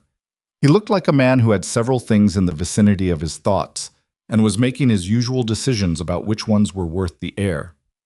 "Be careful in Morrow Falls," he said finally. "I'm careful everywhere," she said. "That's not—" He stopped, started again. "Voss has contacts in Morrow Falls. I don't know who or where, but he's been operating out of that county for a long time, and he did not get where he is by leaving things to chance." He held her eyes. "You go to Cole first, before the archive, before Kane's office. Cole knows the ground." "Understood." The train was making its preparatory sounds at the far end of the platform. She picked up her suitcase. "Clara," again the careful, deliberate use of her name, "if something doesn't feel right over there, if it feels like you've walked into something, you send word and you wait. Don't push it alone." She looked at him for a moment. The lantern on the platform post was doing the same thing it had done the night she arrived, throwing pale yellow light on everything without making anything quite warm. "All right," she said. She meant it, and she didn't mean it simultaneously, which she suspected he understood because he gave her the short nod that was his equivalent of a resigned sigh, and put his hat back on and walked back toward the wagon. She watched him go and then turned and got on the train. But Morrow Falls was a county seat, which meant it had the self-important infrastructure of a town that had been told it mattered. A proper courthouse with columns that were slightly too grand for the building they were attached to. A main street with a hotel and a bank and 3 lawyers' offices within a block of each other. And the kind of organized busyness that came from being the place where other places sent their problems to be officially resolved. Clara arrived at 10:30 and went directly to the address Caleb had written for Everett Cole. Cole was 70 if he was a day, small and sharp-eyed, with the precise economical movements of a man who had learned long ago that everything unnecessary was a waste of time. He'd rather spend doing something that mattered. He read Caleb's letter standing in his doorway and then looked at Clara with the focused attention of someone taking a quick measurement. "You work land records," he said. Not a question. "I have," she said. "Come in," he said. His house was the organized chaos of a man who read too much and filed imperfectly. Books and papers and stacks that had their own logic, even if it wasn't visible to anyone else. He cleared a chair for her by moving a stack of maps to the floor and sat across from her and asked her 3 questions about the registry entry and the Crane Amendment, and she answered all 3 without hedging. He nodded at each answer the way someone nods when they're confirming a calculation they already ran themselves. "The archive copy of the original markers," he said. "I know where it is. I pulled it 6 months ago when Hester Kane asked me to, before Briggs got wind of her case and the pressure started." He folded his hands in his lap. "The question is whether it's still there, because 3 weeks ago a clerk I trust told me someone came through requesting access to that file, and the name they gave was not any name associated with the Dawson property or the Calloway case." Clara felt something tighten in her stomach. Was access granted? The clerk said no. The file was marked restricted pending an active inquiry, Kane's inquiry, which is technically still open because she never formally withdrew it. He paused. But the man who came requesting it came back 2 days later with a letter from the county commissioner. The clerk is not sure what happened at that point. She's young and she was frightened, and she told me about it after the fact. Was the file accessed? "I don't know," Cole said. "That's what we need to find out today, before Voss knows you're in this county." They went to the archive together, which Clara had not anticipated but accepted without argument because Cole moved through the county building with the ease of a man who had been moving through it for 40 years and knew which floors creaked and which clerks responded to directness and which ones responded to patience. The county archive was in the basement, which was the predictable location for the county archive. Slightly damp, slightly dim, organized by a system that had been revised twice without either revision being fully implemented, which meant navigating it required either familiarity or stubbornness. Cole had the familiarity. Clara contributed the stubbornness. The head clerk was a heavy-set man in his 50s named Garrity, who had the look of someone who had made his professional peace with being the last person anyone wanted to talk to before they got what they came for. He looked at Cole without enthusiasm, and at Clara with active neutrality. "Everett," he said. "Martin," Cole said. "We need to look at the DK 1987-04 original survey file, the one Hester Kane put a hold on." Garrity's expression did something that wasn't quite a wince.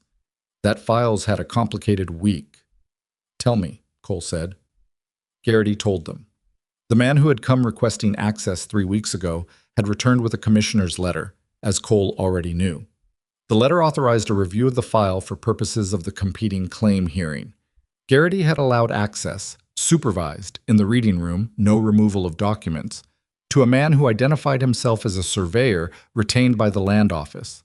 The surveyor had spent 2 hours with the file and had left without removing anything. "But," Garrity said, and paused in the way people pause when the but is the whole point. "But," Cole said, 3 pages from the affidavit section are out of sequence. I noticed it the next day when I was refiling. They're still there. Everything is still there. But somebody went through that affidavit, and they weren't as careful putting it back as they were taking it apart." Clara felt the tightening in her stomach move upward. "Could you tell which pages?" "I can show you," Garrity said. The file was substantial. 40 years of survey documentation, amendments, affidavits, and correspondence in a folder that had been retied so many times, the ribbon was more repair than original.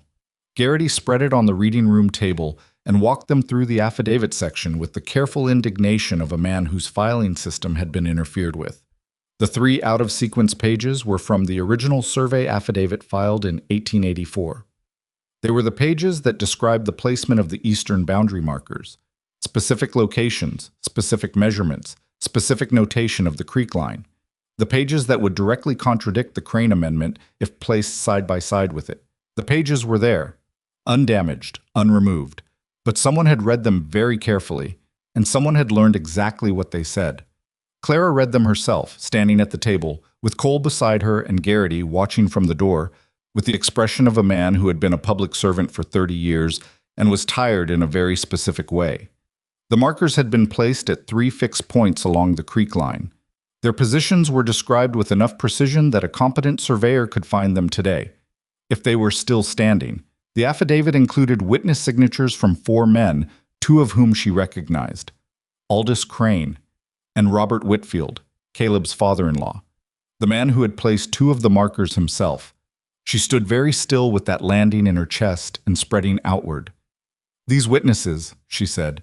"Crane signed this in 1884 and then filed an amendment 10 years later saying the boundary was wrong."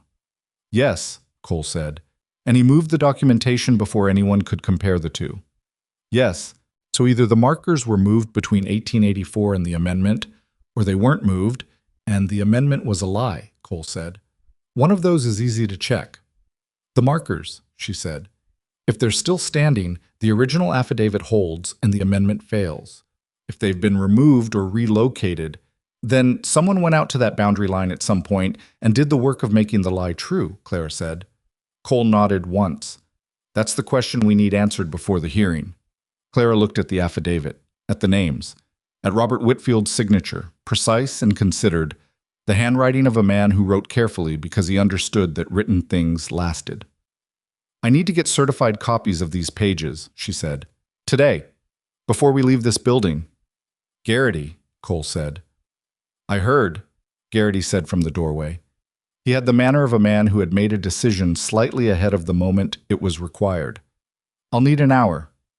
"You've got it," Clara said. While Garrity worked in the back, Clara and Cole sat in the reading room and she spread her own notes on the table and they went through everything together: the timeline, the postmark, the amendment date, the transferred file, the letters, Voss on the road, the horses taken from the barn. Cole listened with the focused attention of a man assembling something in his head.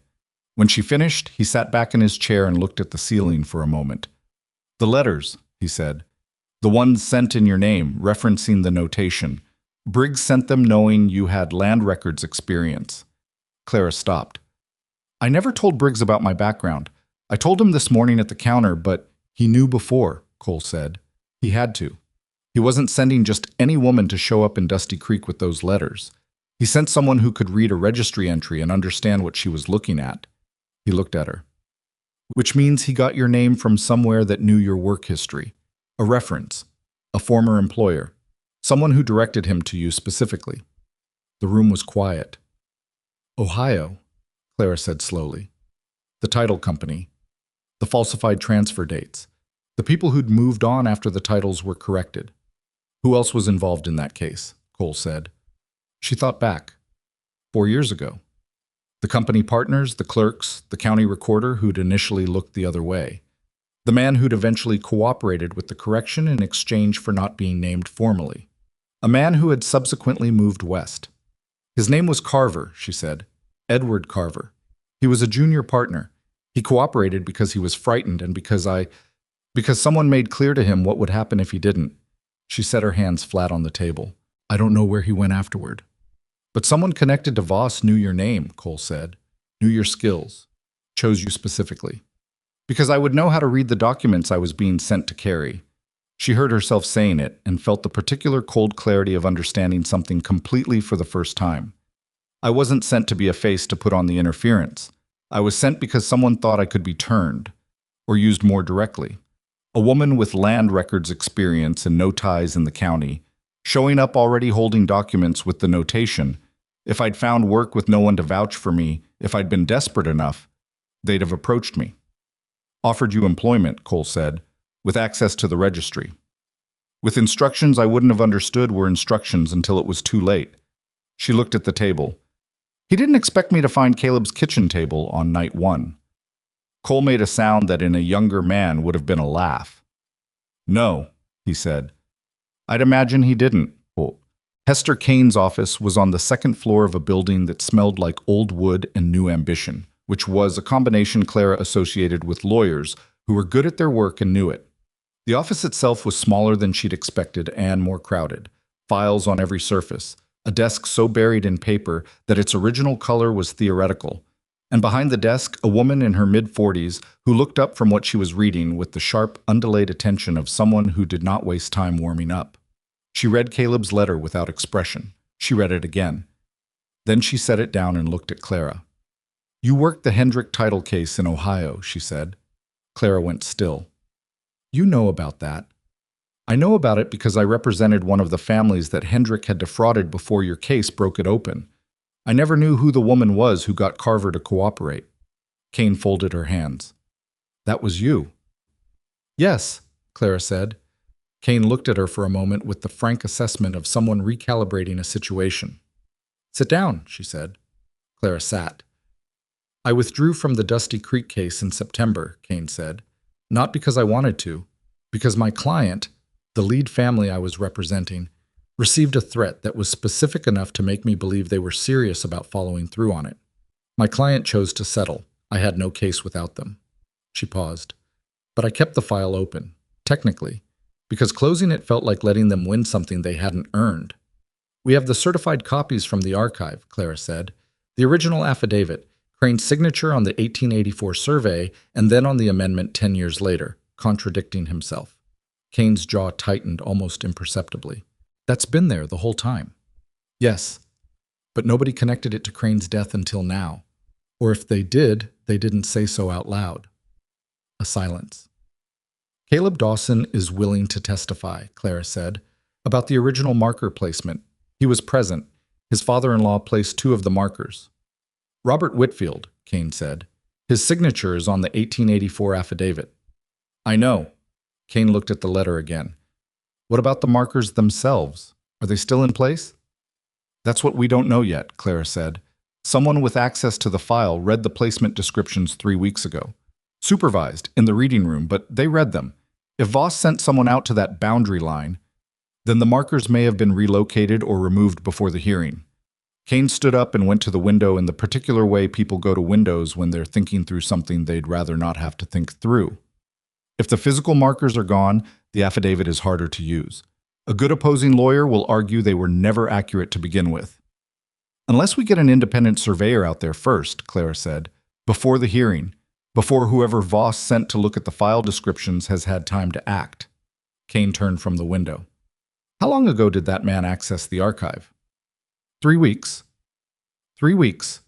She said it with the tight, focused displeasure of someone doing arithmetic they don't like the answer to. "He may already have people out there." "Then we need to move," Clara said. "What?" They worked through the afternoon in Kane's office, the 3 of them, Kane, Clara, and Cole, who had the quality of a useful object in a room, quiet and available, and there when you reached for him. They built the outline of what a formal challenge to the competing claim would require: the certified copies, Caleb's testimony, an independent survey of the boundary markers, and at least one additional witness with knowledge of the original placement. The additional witness was the problem. 2 of the 4 men who'd signed the 1884 affidavit were dead: Crane and a man named Purcell who died in a ranch accident 5 years back. That left Robert Whitfield, who was Caleb's father-in-law and also dead, 3 years, same winter as Caleb's wife, which left one witness still living, a man named Thomas Burr, who Kane's file indicated had relocated to a settlement 40 miles north of Dusty Creek 7 years ago, and whose current address was not confirmed. "Burr," Cole said. "I may know how to find him. There's a trading post at the northern settlement. A man I used to correspond with runs it. He'd know if Burr is still in the area." "Can you reach him by telegram?" Kane said.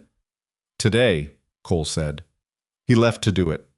Clara and Kane sat across from each other in the quieter room with the file between them and the certified copies, and Clara's annotated letters, and 3 hours of accumulated understanding that felt like a structure being built in real time, load-bearing and not yet finished. "You know what I want to ask you," Kane said. "Why I'm doing this," Clara said. "You came to Dusty Creek 4 days ago with nothing. You could have gotten back on a train and walked away from all of this." "I considered it," Clara said honestly. "What stopped you?" Clara looked at her annotated letters on the desk. All those careful, false words. The postmark dated after the people they claimed to represent were already gone. The machinery of it, the planning, the precision, the particular selection of a woman who was skilled enough to be useful and alone enough to be vulnerable. "Someone spent time on this," she said. "They looked me up. They knew what I could do. They built something around me and sent it west with my name on it." She paused. "I don't have a lot left. I sold most of it for a train ticket. But I have the work I've done, and I have the right to say what my name is attached to. She looked at Kane. That's what stopped me. Kane was quiet for a moment. The Callaways, she said. Do you know where they went? East, I was told. No forwarding address? I know where they went. Kane opened a drawer and took out a folder. They're in Cincinnati. The husband is recovering. The wife wrote to me in October. She looked at the folder. She said she was sorry. She said she didn't know what had been sent in her name until after they left, and she found out from a letter Briggs wrote her that was more threatening than he probably intended it to be. She kept it. Clara's hands went still on the table. She has a letter from Briggs, she said, threatening them against filing any counterclaims regarding the water rights dispute, telling them their departure was in their best interests and that any attempt to re-engage with the matter would result in consequences to their land title that would follow them to whatever county they relocated in. Kane set the folder down. He put it in writing, which tells you what kind of man he is, careful about everything except the moments when he's angry. That letter, Clara said. That letter is evidence of a direct threat against parties in an active land dispute. That's not a civil matter. No, Kane said. It's not. They looked at each other across the desk. I need you to understand, Kane said carefully, that if we take this beyond the civil hearing, if we bring that letter forward and make a criminal complaint, we are doing something Voss and Briggs will not take quietly. This becomes something different from a boundary dispute. I understand that, Clara said. You'd be a target, more directly than you are now. I'm already a target, Clara said. The horses are already gone from the barn. The fence line's already been cut 3 times. She held Kane's eyes. At least this way we're pointing at something. Kane looked at her for a long moment with the particular gaze of a woman who has spent 20 years in rooms full of people who wanted her to be less than she was and had found her own way of being exactly what she was anyway. All right, she said. She put the folder in the center of the desk between them. Let's build the case. Cole came back at 4:30 with a telegram from his contact at the northern settlement. Thomas Burr was alive. He was 69, he had a bad hip, and he was, according to the trading post man, stubborn as a fence post and twice as hard to move. He had not been contacted by anyone from Dusty Creek or Morrow Falls in 7 years. He had also, according to Cole's contact, never stopped being angry about what had happened to the Whitfield family and the Dawson Ranch in the 3 years since Robert Whitfield died and his daughter's land was suddenly subject to questions it had never been subject to before. Clara read the telegram and set it down. He'll testify, she said. He'll want to know what he's testifying to, Cole said. We'll tell him. She looked at Kane. Can you get to him before the hearing? I can go next week, Kane said. If Burr agrees, that gives us original affidavit, surviving witness, independent survey, Dawson's testimony, and the Briggs letter. She was counting on her fingers, which was the first slightly unguarded thing Clara had seen her do. And your documentation of the scheme, the letters, the postmark, the timeline. That's a case, Cole said. That's a case if the survey markers are still standing, Kane said. And if they're not, it's a harder case, but it's still something. Clara thought about Caleb at the ranch with the fence line down and 2 horses gone and a formal claim against the eastern pasture filed with 6 weeks to respond. She thought about Molly on the porch with her arms folded, watching them drive away in the dark. She thought about a man on a gray horse at a fence line, looking at her with the assessment of someone who hadn't yet decided what she was. I need to get back, she said. Tomorrow morning's train, Cole said. I'll walk you to the station. She nodded. She began to gather her papers from Kane's desk, organizing them with the efficiency of someone who had gotten good at knowing which things to carry and how to carry them. Miss Whitmore, Kane said. Clara looked up. When this is over, Kane stopped. My practice has more work than I can manage alone. Land records, title disputes, registry documentation. I have been looking for someone who understands the technical side. She said it the way she said everything, directly, without decoration, as if the statement was self-explanatory and sentiment was not required. That's not an offer yet. It's a statement of circumstances. Clara held her eyes. Noted, she said. She put the last of the papers in her coat and closed it and picked up her suitcase. Outside, the afternoon had gone gray and cold, and the courthouse columns were throwing shadows across the main street of Morrow Falls in the low light. Clara walked beside Cole toward the hotel where she was going to spend the night, and she thought about the train in the morning and the 7-mile road from Dusty Creek Station to the ranch and the kitchen table with the lamp burning on it in the shape of Molly under a quilt made by careful hands. She thought about what Caleb had said, standing at the station in the dark. Be careful in Morro Falls. She had been careful. She had also found what they needed, which was not always the same thing as careful. And she had learned long ago that sometimes you had to choose which one mattered more in a given situation. She'd chosen correctly today. She thought so anyway. The hotel was half a block ahead. The wind was coming from the northwest again. Of course it was. She pulled her coat tighter and kept walking, and behind her Morro Falls went about its business in the ordinary gray of a late afternoon that did not know it had just been the location of something important, which was, Clara had always thought, the nature of important things. They happened in ordinary rooms. They happened at kitchen tables and archive reading desks and lawyers' offices with too many files. They happened between people who were tired and uncertain and doing the best they could with what they had. They did not announce themselves. You only knew they'd happened when you looked back later and saw where the line was, the before and the after, and understood which side you were standing on now. She went into the hotel and asked for a room. One night. She'd gotten very good at one night. The train back to Dusty Creek left Morro Falls at 6:15 in the morning, and Clara was on the platform 20 minutes before that, which was how she operated when she had things to carry and needed to think before people started talking to her. She had a lot to carry. The certified copies from the archive were in the inner pocket of her coat, folded flat and wrapped in the oilskin sleeve Cole had produced from somewhere in his jacket the evening before with the manner of a man who had learned to carry oilskin sleeves because the world was not reliably dry.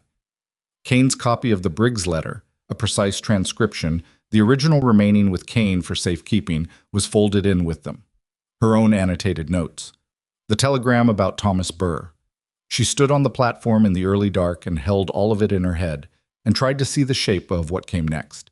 The hearing was in 5 weeks now. Kane would travel north to find Burr. As independent surveyor needed to reach the eastern boundary of the Dawson property before whoever Voss had sent could reach it first. And that was the piece that kept catching, because 3 weeks had passed since the man in the archive reading room had studied the marker placement descriptions, and 3 weeks was enough time to do a great deal of damage to 4 wooden survey posts on a remote boundary line if you knew where to look and had reason to want them gone. She thought about Caleb at the ranch. 2 horses short, fence line down, formal claim filed, and Clara 3 days gone. She thought about Duncan with his bad knee walking the north pasture, and Molly doing what Molly did, managing everything she could reach and ignoring the rest with the focused practicality of a child who had learned early that some things were beyond her and had not let that stop her yet. The train came in with its noise and its smoke and its particular smell of coal and distance, and Clara got on. Caleb was at the Dusty Creek station when she arrived, which she had not expected and which cost her a moment of readjustment when she came down the steps and saw him standing by the wagon with his hat in his hands. He looked like he hadn't slept particularly well. She looked like she'd spent 2 nights in a hotel room going over documents by lamplight, which was accurate. "You didn't have to come," she said. "I know," he said. She handed him her suitcase and he put it in the wagon, and they got up and started back toward the ranch. And she told him everything: Kane, the archive, the certified copies, Cole, Burr, the Briggs letter. She told it in order and without editorializing because he was the kind of person who absorbed information better when it came without the narrator's interpretation attached. He listened all the way through. When she finished, the road had taken them through the creek crossing and up onto the flat stretch that ran the last 2 miles to the ranch gate. The morning was cold and clear for the first time in days, the clouds finally gone, the sky, that particular hard blue that came after weather, moved through. "Burr," he said. "Thomas Burr." "You know him?" "My father-in-law talked about him. They surveyed together in '84. He was quiet a moment. "I didn't know he was still alive." "He is, and apparently still angry about what happened to your property." Caleb looked at the road. His hands were easy on the reins, but his jaw was doing the thing it did when he was holding something down. "I should have talked to Kane in August," he said. "Yes," Clara said. "But you didn't, and here we are, and we have more now than you would have had in August because the Briggs letter didn't exist in August." She paused. Sometimes waiting gives the other side time to overreach. "That's a generous interpretation." "It's an accurate one," she said. "Doesn't mean it wasn't a mistake. Both things are true." He glanced at her sidelong. Something in it was almost a rueful acknowledgement. "The markers," he said. "We need to get out there." "Today," she said, "or tomorrow at the latest." "I'll go this afternoon." He adjusted the reins as the horses found a rut. "I know where they were placed. My father-in-law showed me before he died. There are 4 of them, 2 along the creek line and 2 on the ridge above. Cedar posts, driven deep, with the notation stamped on iron caps. If they're still there, Kane can use the affidavit in full. If they're gone, then we deal with that," he said. Flat and certain, the voice of someone who has decided to stop strategizing around the worst case and simply meet it. They pulled through the ranch gate. Molly was not on the porch this time. She was in the yard, and the moment the wagon appeared, she walked toward it with the precise, contained urgency of someone who had been waiting and had spent the waiting time deciding not to show how much she'd been waiting. She stopped when Clara got down from the wagon. She looked at her for a moment with the brown eyes that did not look away. "You came back," she said. "I said I would," Clara said. Molly nodded once, as though this confirmed something she'd needed confirmed but hadn't been entirely sure of. Then she turned and went back toward the barn, which was the closest she was going to come to showing relief. Clara watched her go and thought, "I know that feeling exactly." Caleb rode out to the eastern boundary after the noon meal. He did not take Duncan, whose knee had worsened in the cold, and he did not ask Clara to come, though he did not tell her not to either. She spent the afternoon at the kitchen table with her notes spread out, building the written timeline that Kane had asked her to prepare. A formal account, dated and sourced, tracing the scheme from the first Callaway letter through to the competing claim filing. She wrote it in the precise, unemotional language of a records document, because that was the language that held up in rooms where people were trying to take things apart. Emotion got in the way of records. Records said, "This happened on this date, and this is how we know." She was 3/4 done when she heard the wagon. She looked up at the light in the window. Later than she'd thought. She'd lost track. Caleb came in through the back, hung his coat, and came to the kitchen. He stood in the doorway for a moment without speaking. She waited. "3 of the 4 markers are still there," he said. "Cedar posts, iron caps, notation intact." He came and sat down across from her. "The 4th one, the southeast marker, the one on the ridge. The post has been pulled. The iron cap was on the ground next to the hole." She set her pen down. "Recently?" she said. "Ground was still soft at the edges. Weak, maybe less." "They didn't have time to remove it from the site," she said, "or they were disturbed before they could. Or they didn't think leaving the cap on the ground would matter, because without the post it's not in place." He rubbed the side of his face with one hand. 3 markers still standing, 1 removed. Is that enough?" "It's enough to show intention," she said. "1 marker doesn't fall out on its own, and anyone trying to argue that it did is going to have a very hard time explaining why the iron cap was lying neatly on the surface next to a soft-edged hole." She picked her pen back up. "I need to add this to the timeline. Date, location, description of the cap on the ground." She looked at him. "Did you bring the cap?" He reached into his coat pocket and set an iron disc on the table. It was about 3 inches across, stamped with the notation letters and a number, oxidized and solid. The kind of thing that had been in the ground a long time and had not come out on its own. Clara looked at it sitting on her papers. "That," she said, "goes to Kane." The next 2 weeks moved the way the 2 weeks before a reckoning always move, faster than you want them to and slower than you can stand, full of small urgent things that needed doing and large uncertain things that could not be rushed. Kane sent word from the northern settlement. Thomas Burr had agreed to testify. He was, as advertised, stubborn and hard to move and completely unintimidated by the idea of standing in a county courtroom at 69 with a bad hip and telling the truth about what he'd seen in 1884. Kane's letter said he'd listened to the whole situation, asked 4 precise questions, and then said, "I've been waiting for someone to ask me." Clara read that line three times and put the letter away. An independent surveyor, a man named Holt from the eastern part of the territory, who had no connections to Voss or the Dusty Creek Land Office, came to the property and spent a day on the eastern boundary. He found the 3 standing markers exactly where the 1884 affidavit said they would be. He found the hole where the 4th had been pulled. He measured, documented, and produced a report that agreed with the original survey down to the foot and contradicted the Crane Amendment in 4 specific places. Clara took his report and added it to the pile. The pile was substantial now. Kane, working for Morrow Falls, was building the formal challenge document, and she and Clara exchanged written correspondence every 2 days. Clara sending additions, corrections, and documentation. Kane sending legal frameworks and requests for clarification. It was the most focused and purposeful work Clara had done in years, and she knew it, and she did not let herself think too hard about what that meant because there was too much else to do. Voss was not idle. 2 days after the surveyor visited, a man appeared at the ranch claiming to be a representative of the county commissioner's office, asking to inspect the property as part of the hearing preparation. He had a letter that looked official, but which Clara read in 30 seconds and identified as a private commission document that had no legal standing as an inspection warrant.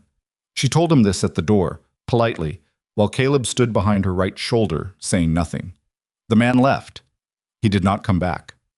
The following week, a rumor moved through Dusty Creek that Clara Whitmore had been involved in a land fraud scheme in Ohio, that she'd been the one falsifying records, not uncovering them, and that she'd come to Dusty Creek to run the same operation again. She heard about it from Patterson at the supply store, who told her with the directness of a man who had already decided he didn't believe it but thought she ought to know. "Who's saying it?" she asked. "Started at the land office," Patterson said. "Briggs isn't saying it himself. He doesn't have to." She stood in the supply store and breathed through it. She thought about the Ohio case. She thought about the 4 years she'd spent making herself smaller, so people would be less threatened by what she knew. And she thought about what that careful smallness had ultimately bought her, which was a boarding house in Harrisburg and a cracked suitcase and a promise that was a lie. "All right," she said. "Thank you for telling me." She walked back to where Caleb was loading supplies into the wagon, and she said, "We need to move the hearing date up if we can. Voss is starting on my credibility, which means he knows what we have." Caleb set down the sack he was holding. "Kane can request an early date?" "She can try." A formal request citing ongoing interference with parties in the dispute, the horses, the fence cuts, the marker removal, the attempted false inspection. She looked at the main street of Dusty Creek, the ordinary Thursday commerce of it, the people who had been told a story about her and were deciding what to do with it. Every day we wait is another day he has to make sure the room is listening to him before it listens to us. "I'll write to Kane today," Caleb said. The hearing was moved forward 12 days to a Thursday morning in the county courthouse in Morrow Falls. The commissioner presiding was not one of Voss's 3. He had recused himself with an efficiency that suggested someone had pointed out, in clear terms, that his involvement would not survive scrutiny. The replacement commissioner was a woman named Alderton, who had a reputation for methodical fairness and no patience for procedural games. Clara knew none of this until the night before the hearing, when Kane sent a final briefing letter that included it almost as a footnote. She read the letter at the kitchen table while Caleb read his own copy, and Molly, who had been allowed to stay up because she had negotiated the argument that she would simply not sleep anyway, and this was more efficient, sat beside Clara and read the frontier geography book with the focused indifference of someone who was absolutely paying attention to everything happening around her. "Alderton," Caleb said. "I've heard of her." "Good things?" Clara said. "She ruled against a water rights claim in the next county over 3 years ago. Ruled it on the documentation, not on who had more money." He set the letter down. "Good things." Clara looked at her copy. At the names. Burr, Holt, Kane, Dawson, and the documents listed as exhibits, and the clean, structured argument that Kane had built from everything they'd gathered. It was solid. She knew what solid looked like in a records case, and this was solid. It was also not certain. Nothing was certain. She had learned that early enough to have stopped expecting otherwise. Molly turned a page in her book. "Are you scared?" she asked, without looking up. Clara and Caleb both looked at her. She continued reading. "Some," Clara said. "Papa says scared is just your body noticing something important is happening." "Your papa is right," Clara said. Caleb said nothing, which was his version of acknowledgement. Molly turned another page. "Good," she said, with the decisiveness of someone filing a matter as resolved. They traveled to Morrow Falls the morning before the hearing, Caleb, Clara, and Molly, who had been told she was staying with Cole and his wife, and had accepted this with the strategic patience of a child who knew she was getting a better deal than the alternative. Cole's wife, a broad, warm woman named Frances, who smelled like bread and had opinions about everything delivered with cheerful certainty, took one look at Molly and said, "You'll sleep in the yellow room and we'll find you something to do that isn't worrying." And Molly went with her without a backward glance, which Clara found she didn't mind as much as she'd expected to.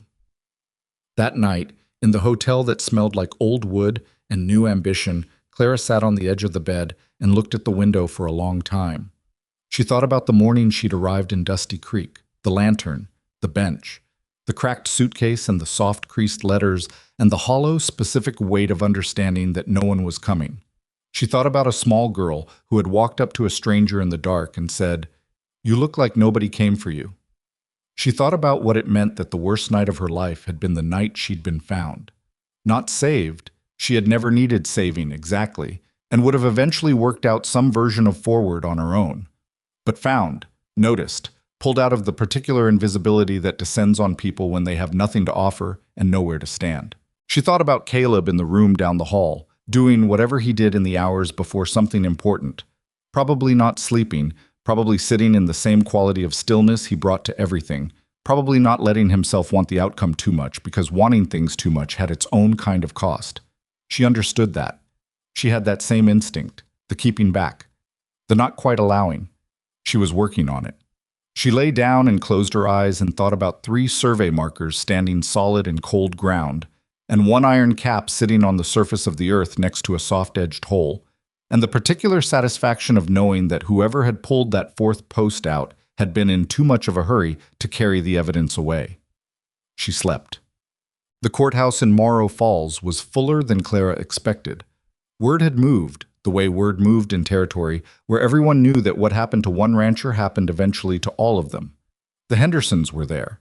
The family Patterson had mentioned, one of Voss's other targets. 2 of the East Draw homestead families.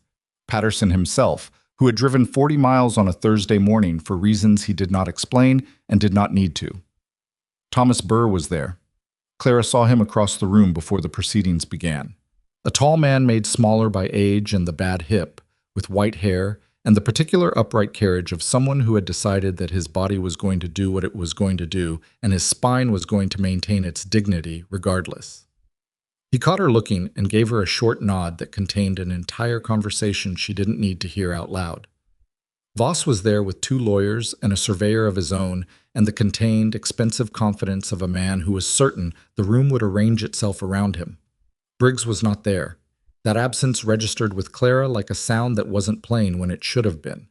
She noted it and set it aside for the moment. Commissioner Alderton was exactly what Kane had described. A woman in her late 50s with steel-colored hair and reading glasses that she wore low on her nose when she was examining documents and pushed up when she was looking at people. And she looked at people a great deal.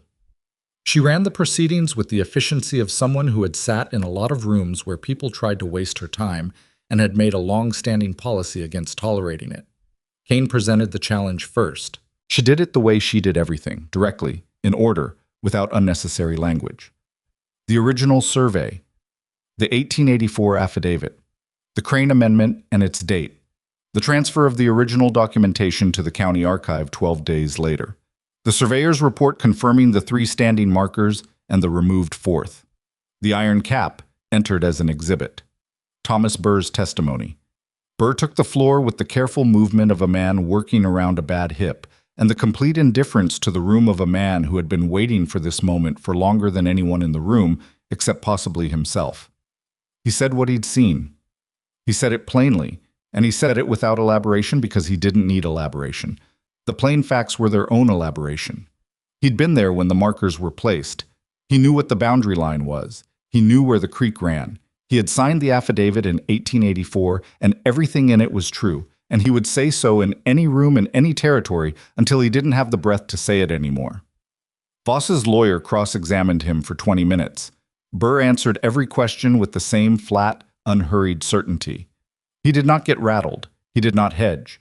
I was 69 years old with a bad hip and 40 years of knowing what he knew, and there was nothing the lawyer could construct in 20 minutes that was going to touch any of it. When Burr sat back down, the room was quiet in a particular way. Then Kane put the Briggs letter on the table. The transcription. The one documenting Briggs's threat to the Calloway family.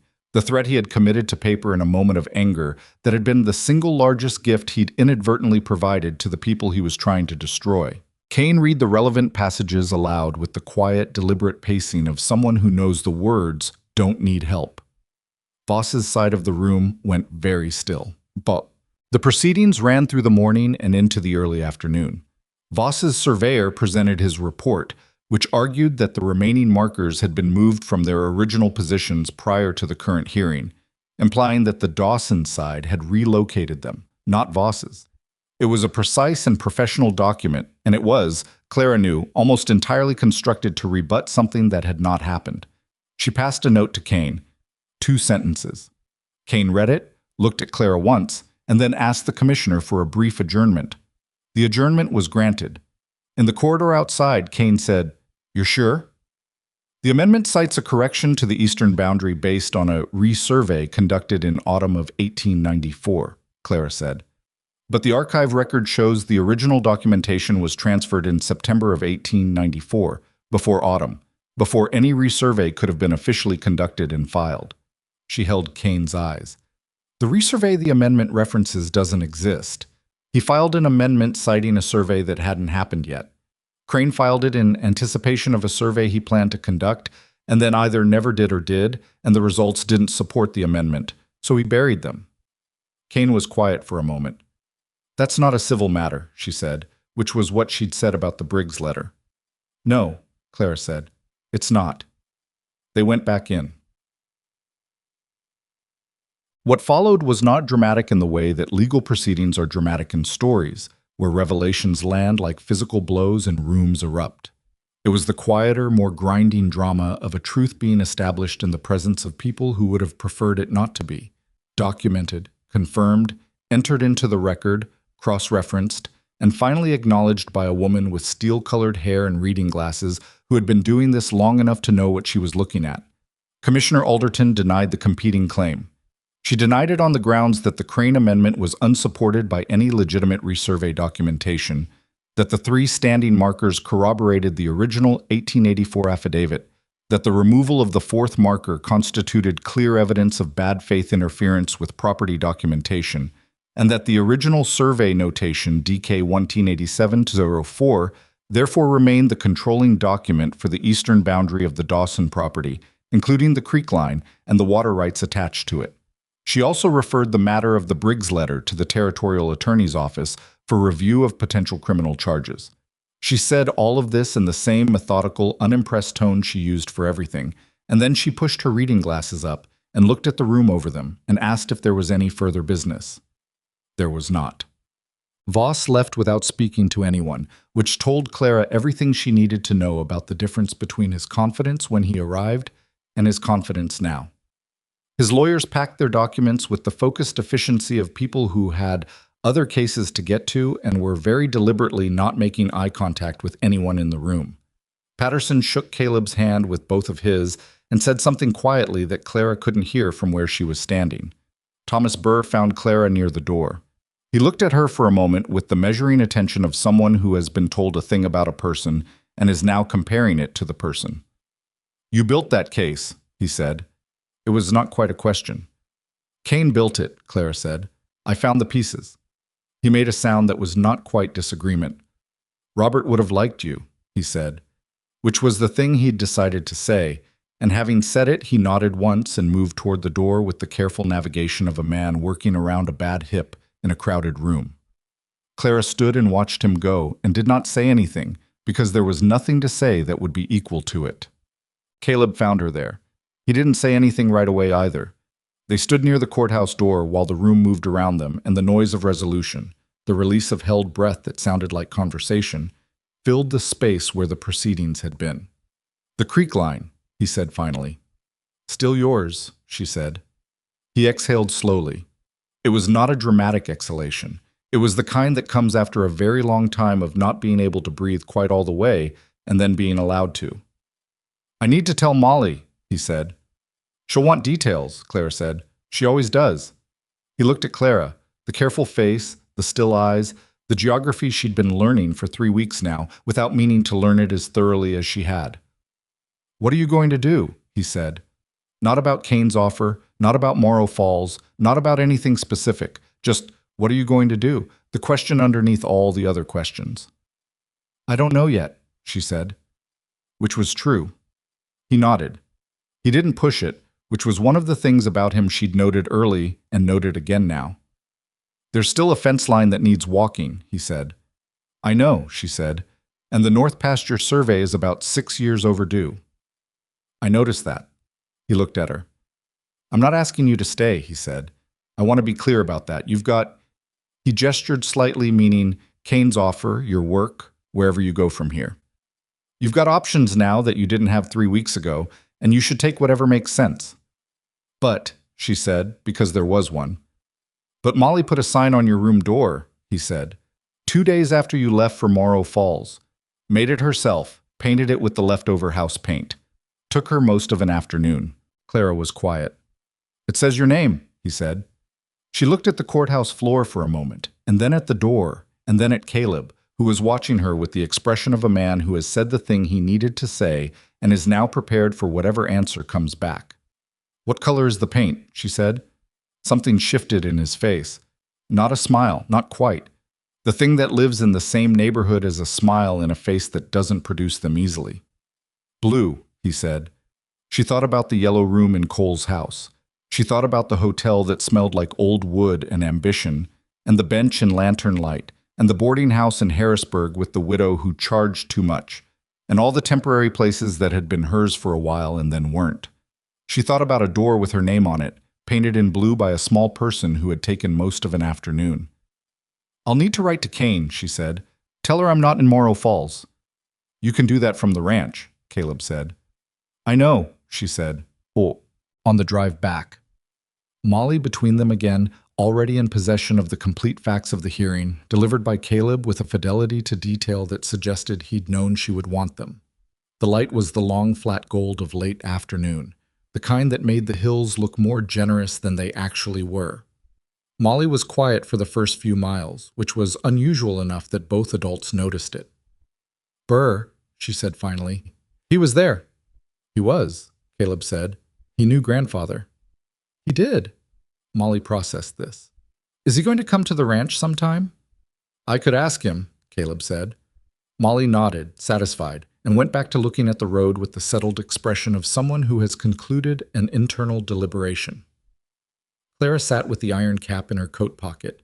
She'd kept it after the hearing, and no one had asked her not to, and felt its weight against her ribs. 3 inches of oxidized iron. 40 years in the ground, and then someone's hands had pulled it up, trying to erase what it marked. It was still here. The markers were still here. The creek line ran where it had always run, along a boundary that 4 men had documented in 1884 with the simple, earnest precision of people who understood that written things lasted, that accurate things lasted, that the work of putting the truth clearly on paper was not glamorous work, and was not noticed work, and was not the kind of work that got remembered in the way that other kinds of work got remembered, but it was the kind of work that held. She thought about that, about holding, about the things that lasted not because they were loud or dramatic or inevitable, but because someone had been careful about them, because someone had shown up and done the quiet, unglamorous work of getting it right, and then someone else had shown up years later and found what they'd built and used it. She thought about all the ways the frontier was supposed to work, the mythology of it, the individual in the wilderness, strength rewarded and weakness cold, survival belonging to the one who could take the most and ask for the least. She thought about how much of her life she'd spent trying to fit herself into that story, making herself smaller and harder and more portable, carrying as little as possible so she'd be easier to move when moving was required. She thought about a kitchen table with letters spread across it, about a man listening without filling the silence, about a child who walked up to strangers in the dark because someone being left alone struck her as a problem that needed addressing, with the simple, radical logic of someone who hadn't yet learned to look away. The truth was that the frontier was not, had never been, the story it told about itself. The truth was that the things that lasted out here were the same things that lasted everywhere. Accuracy, showing up, doing the work, and the occasional grace of finding yourself in the company of people who were willing to stand in the same direction as you when the pressure came from the other side. Caleb drove. The horses found the road. Molly fell asleep somewhere in the last mile, listing sideways until her head was against Clara's arm, with the complete confidence of someone who has decided this is a safe place to be unconscious. Clara did not move. She held her arm still and felt the small weight of the child against it, and looked at the road ahead, and the hills beyond it, and the last of the long gold light moving across everything. And she thought, I did not expect this. I did not plan for this. I came 2,000 miles on a promise that was a lie. And I walked into a situation that was designed to swallow me. And instead of being swallowed, I found something I didn't know I was looking for. That was not a story about her being exceptional. She was not exceptional. She was competent and stubborn and sometimes wrong, and she had made her own versions of Caleb's August calculation.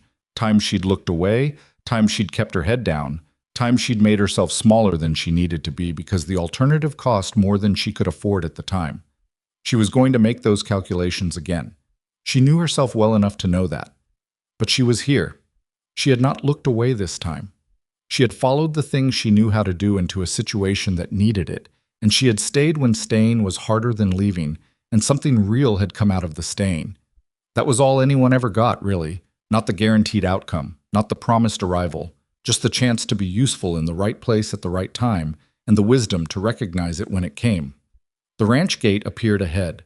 Molly stirred and lifted her head and looked around with the brief, disoriented blink of someone returning from sleep, and then looked at the gate and said, "Home," in the matter-of-fact voice of someone identifying a fact. "Home," Caleb said. Clara didn't say anything, but she thought it. The wagon passed through the gate, and the ranch house sat at the end of the track the way it had sat the first night, low and sprawling and added to by people with different ideas, the fireplace visible through the window already glowing because Duncan had been here and had built the fire before they returned, because that was what Duncan did, quietly and without being asked, the way useful things get done by people who have been paying attention. Clara got down from the wagon. The door to the ranch house had a small painted sign on it that she hadn't noticed before because it was new. It hadn't been there when she left for Morrow Falls, and it was on the main door, not her room. Blue paint, uneven letters, the absolute conviction of someone who considered the question already settled. It read, "Dawson Ranch, all welcome." Clara stood and looked at it for a moment. Then she picked up her suitcase and went inside.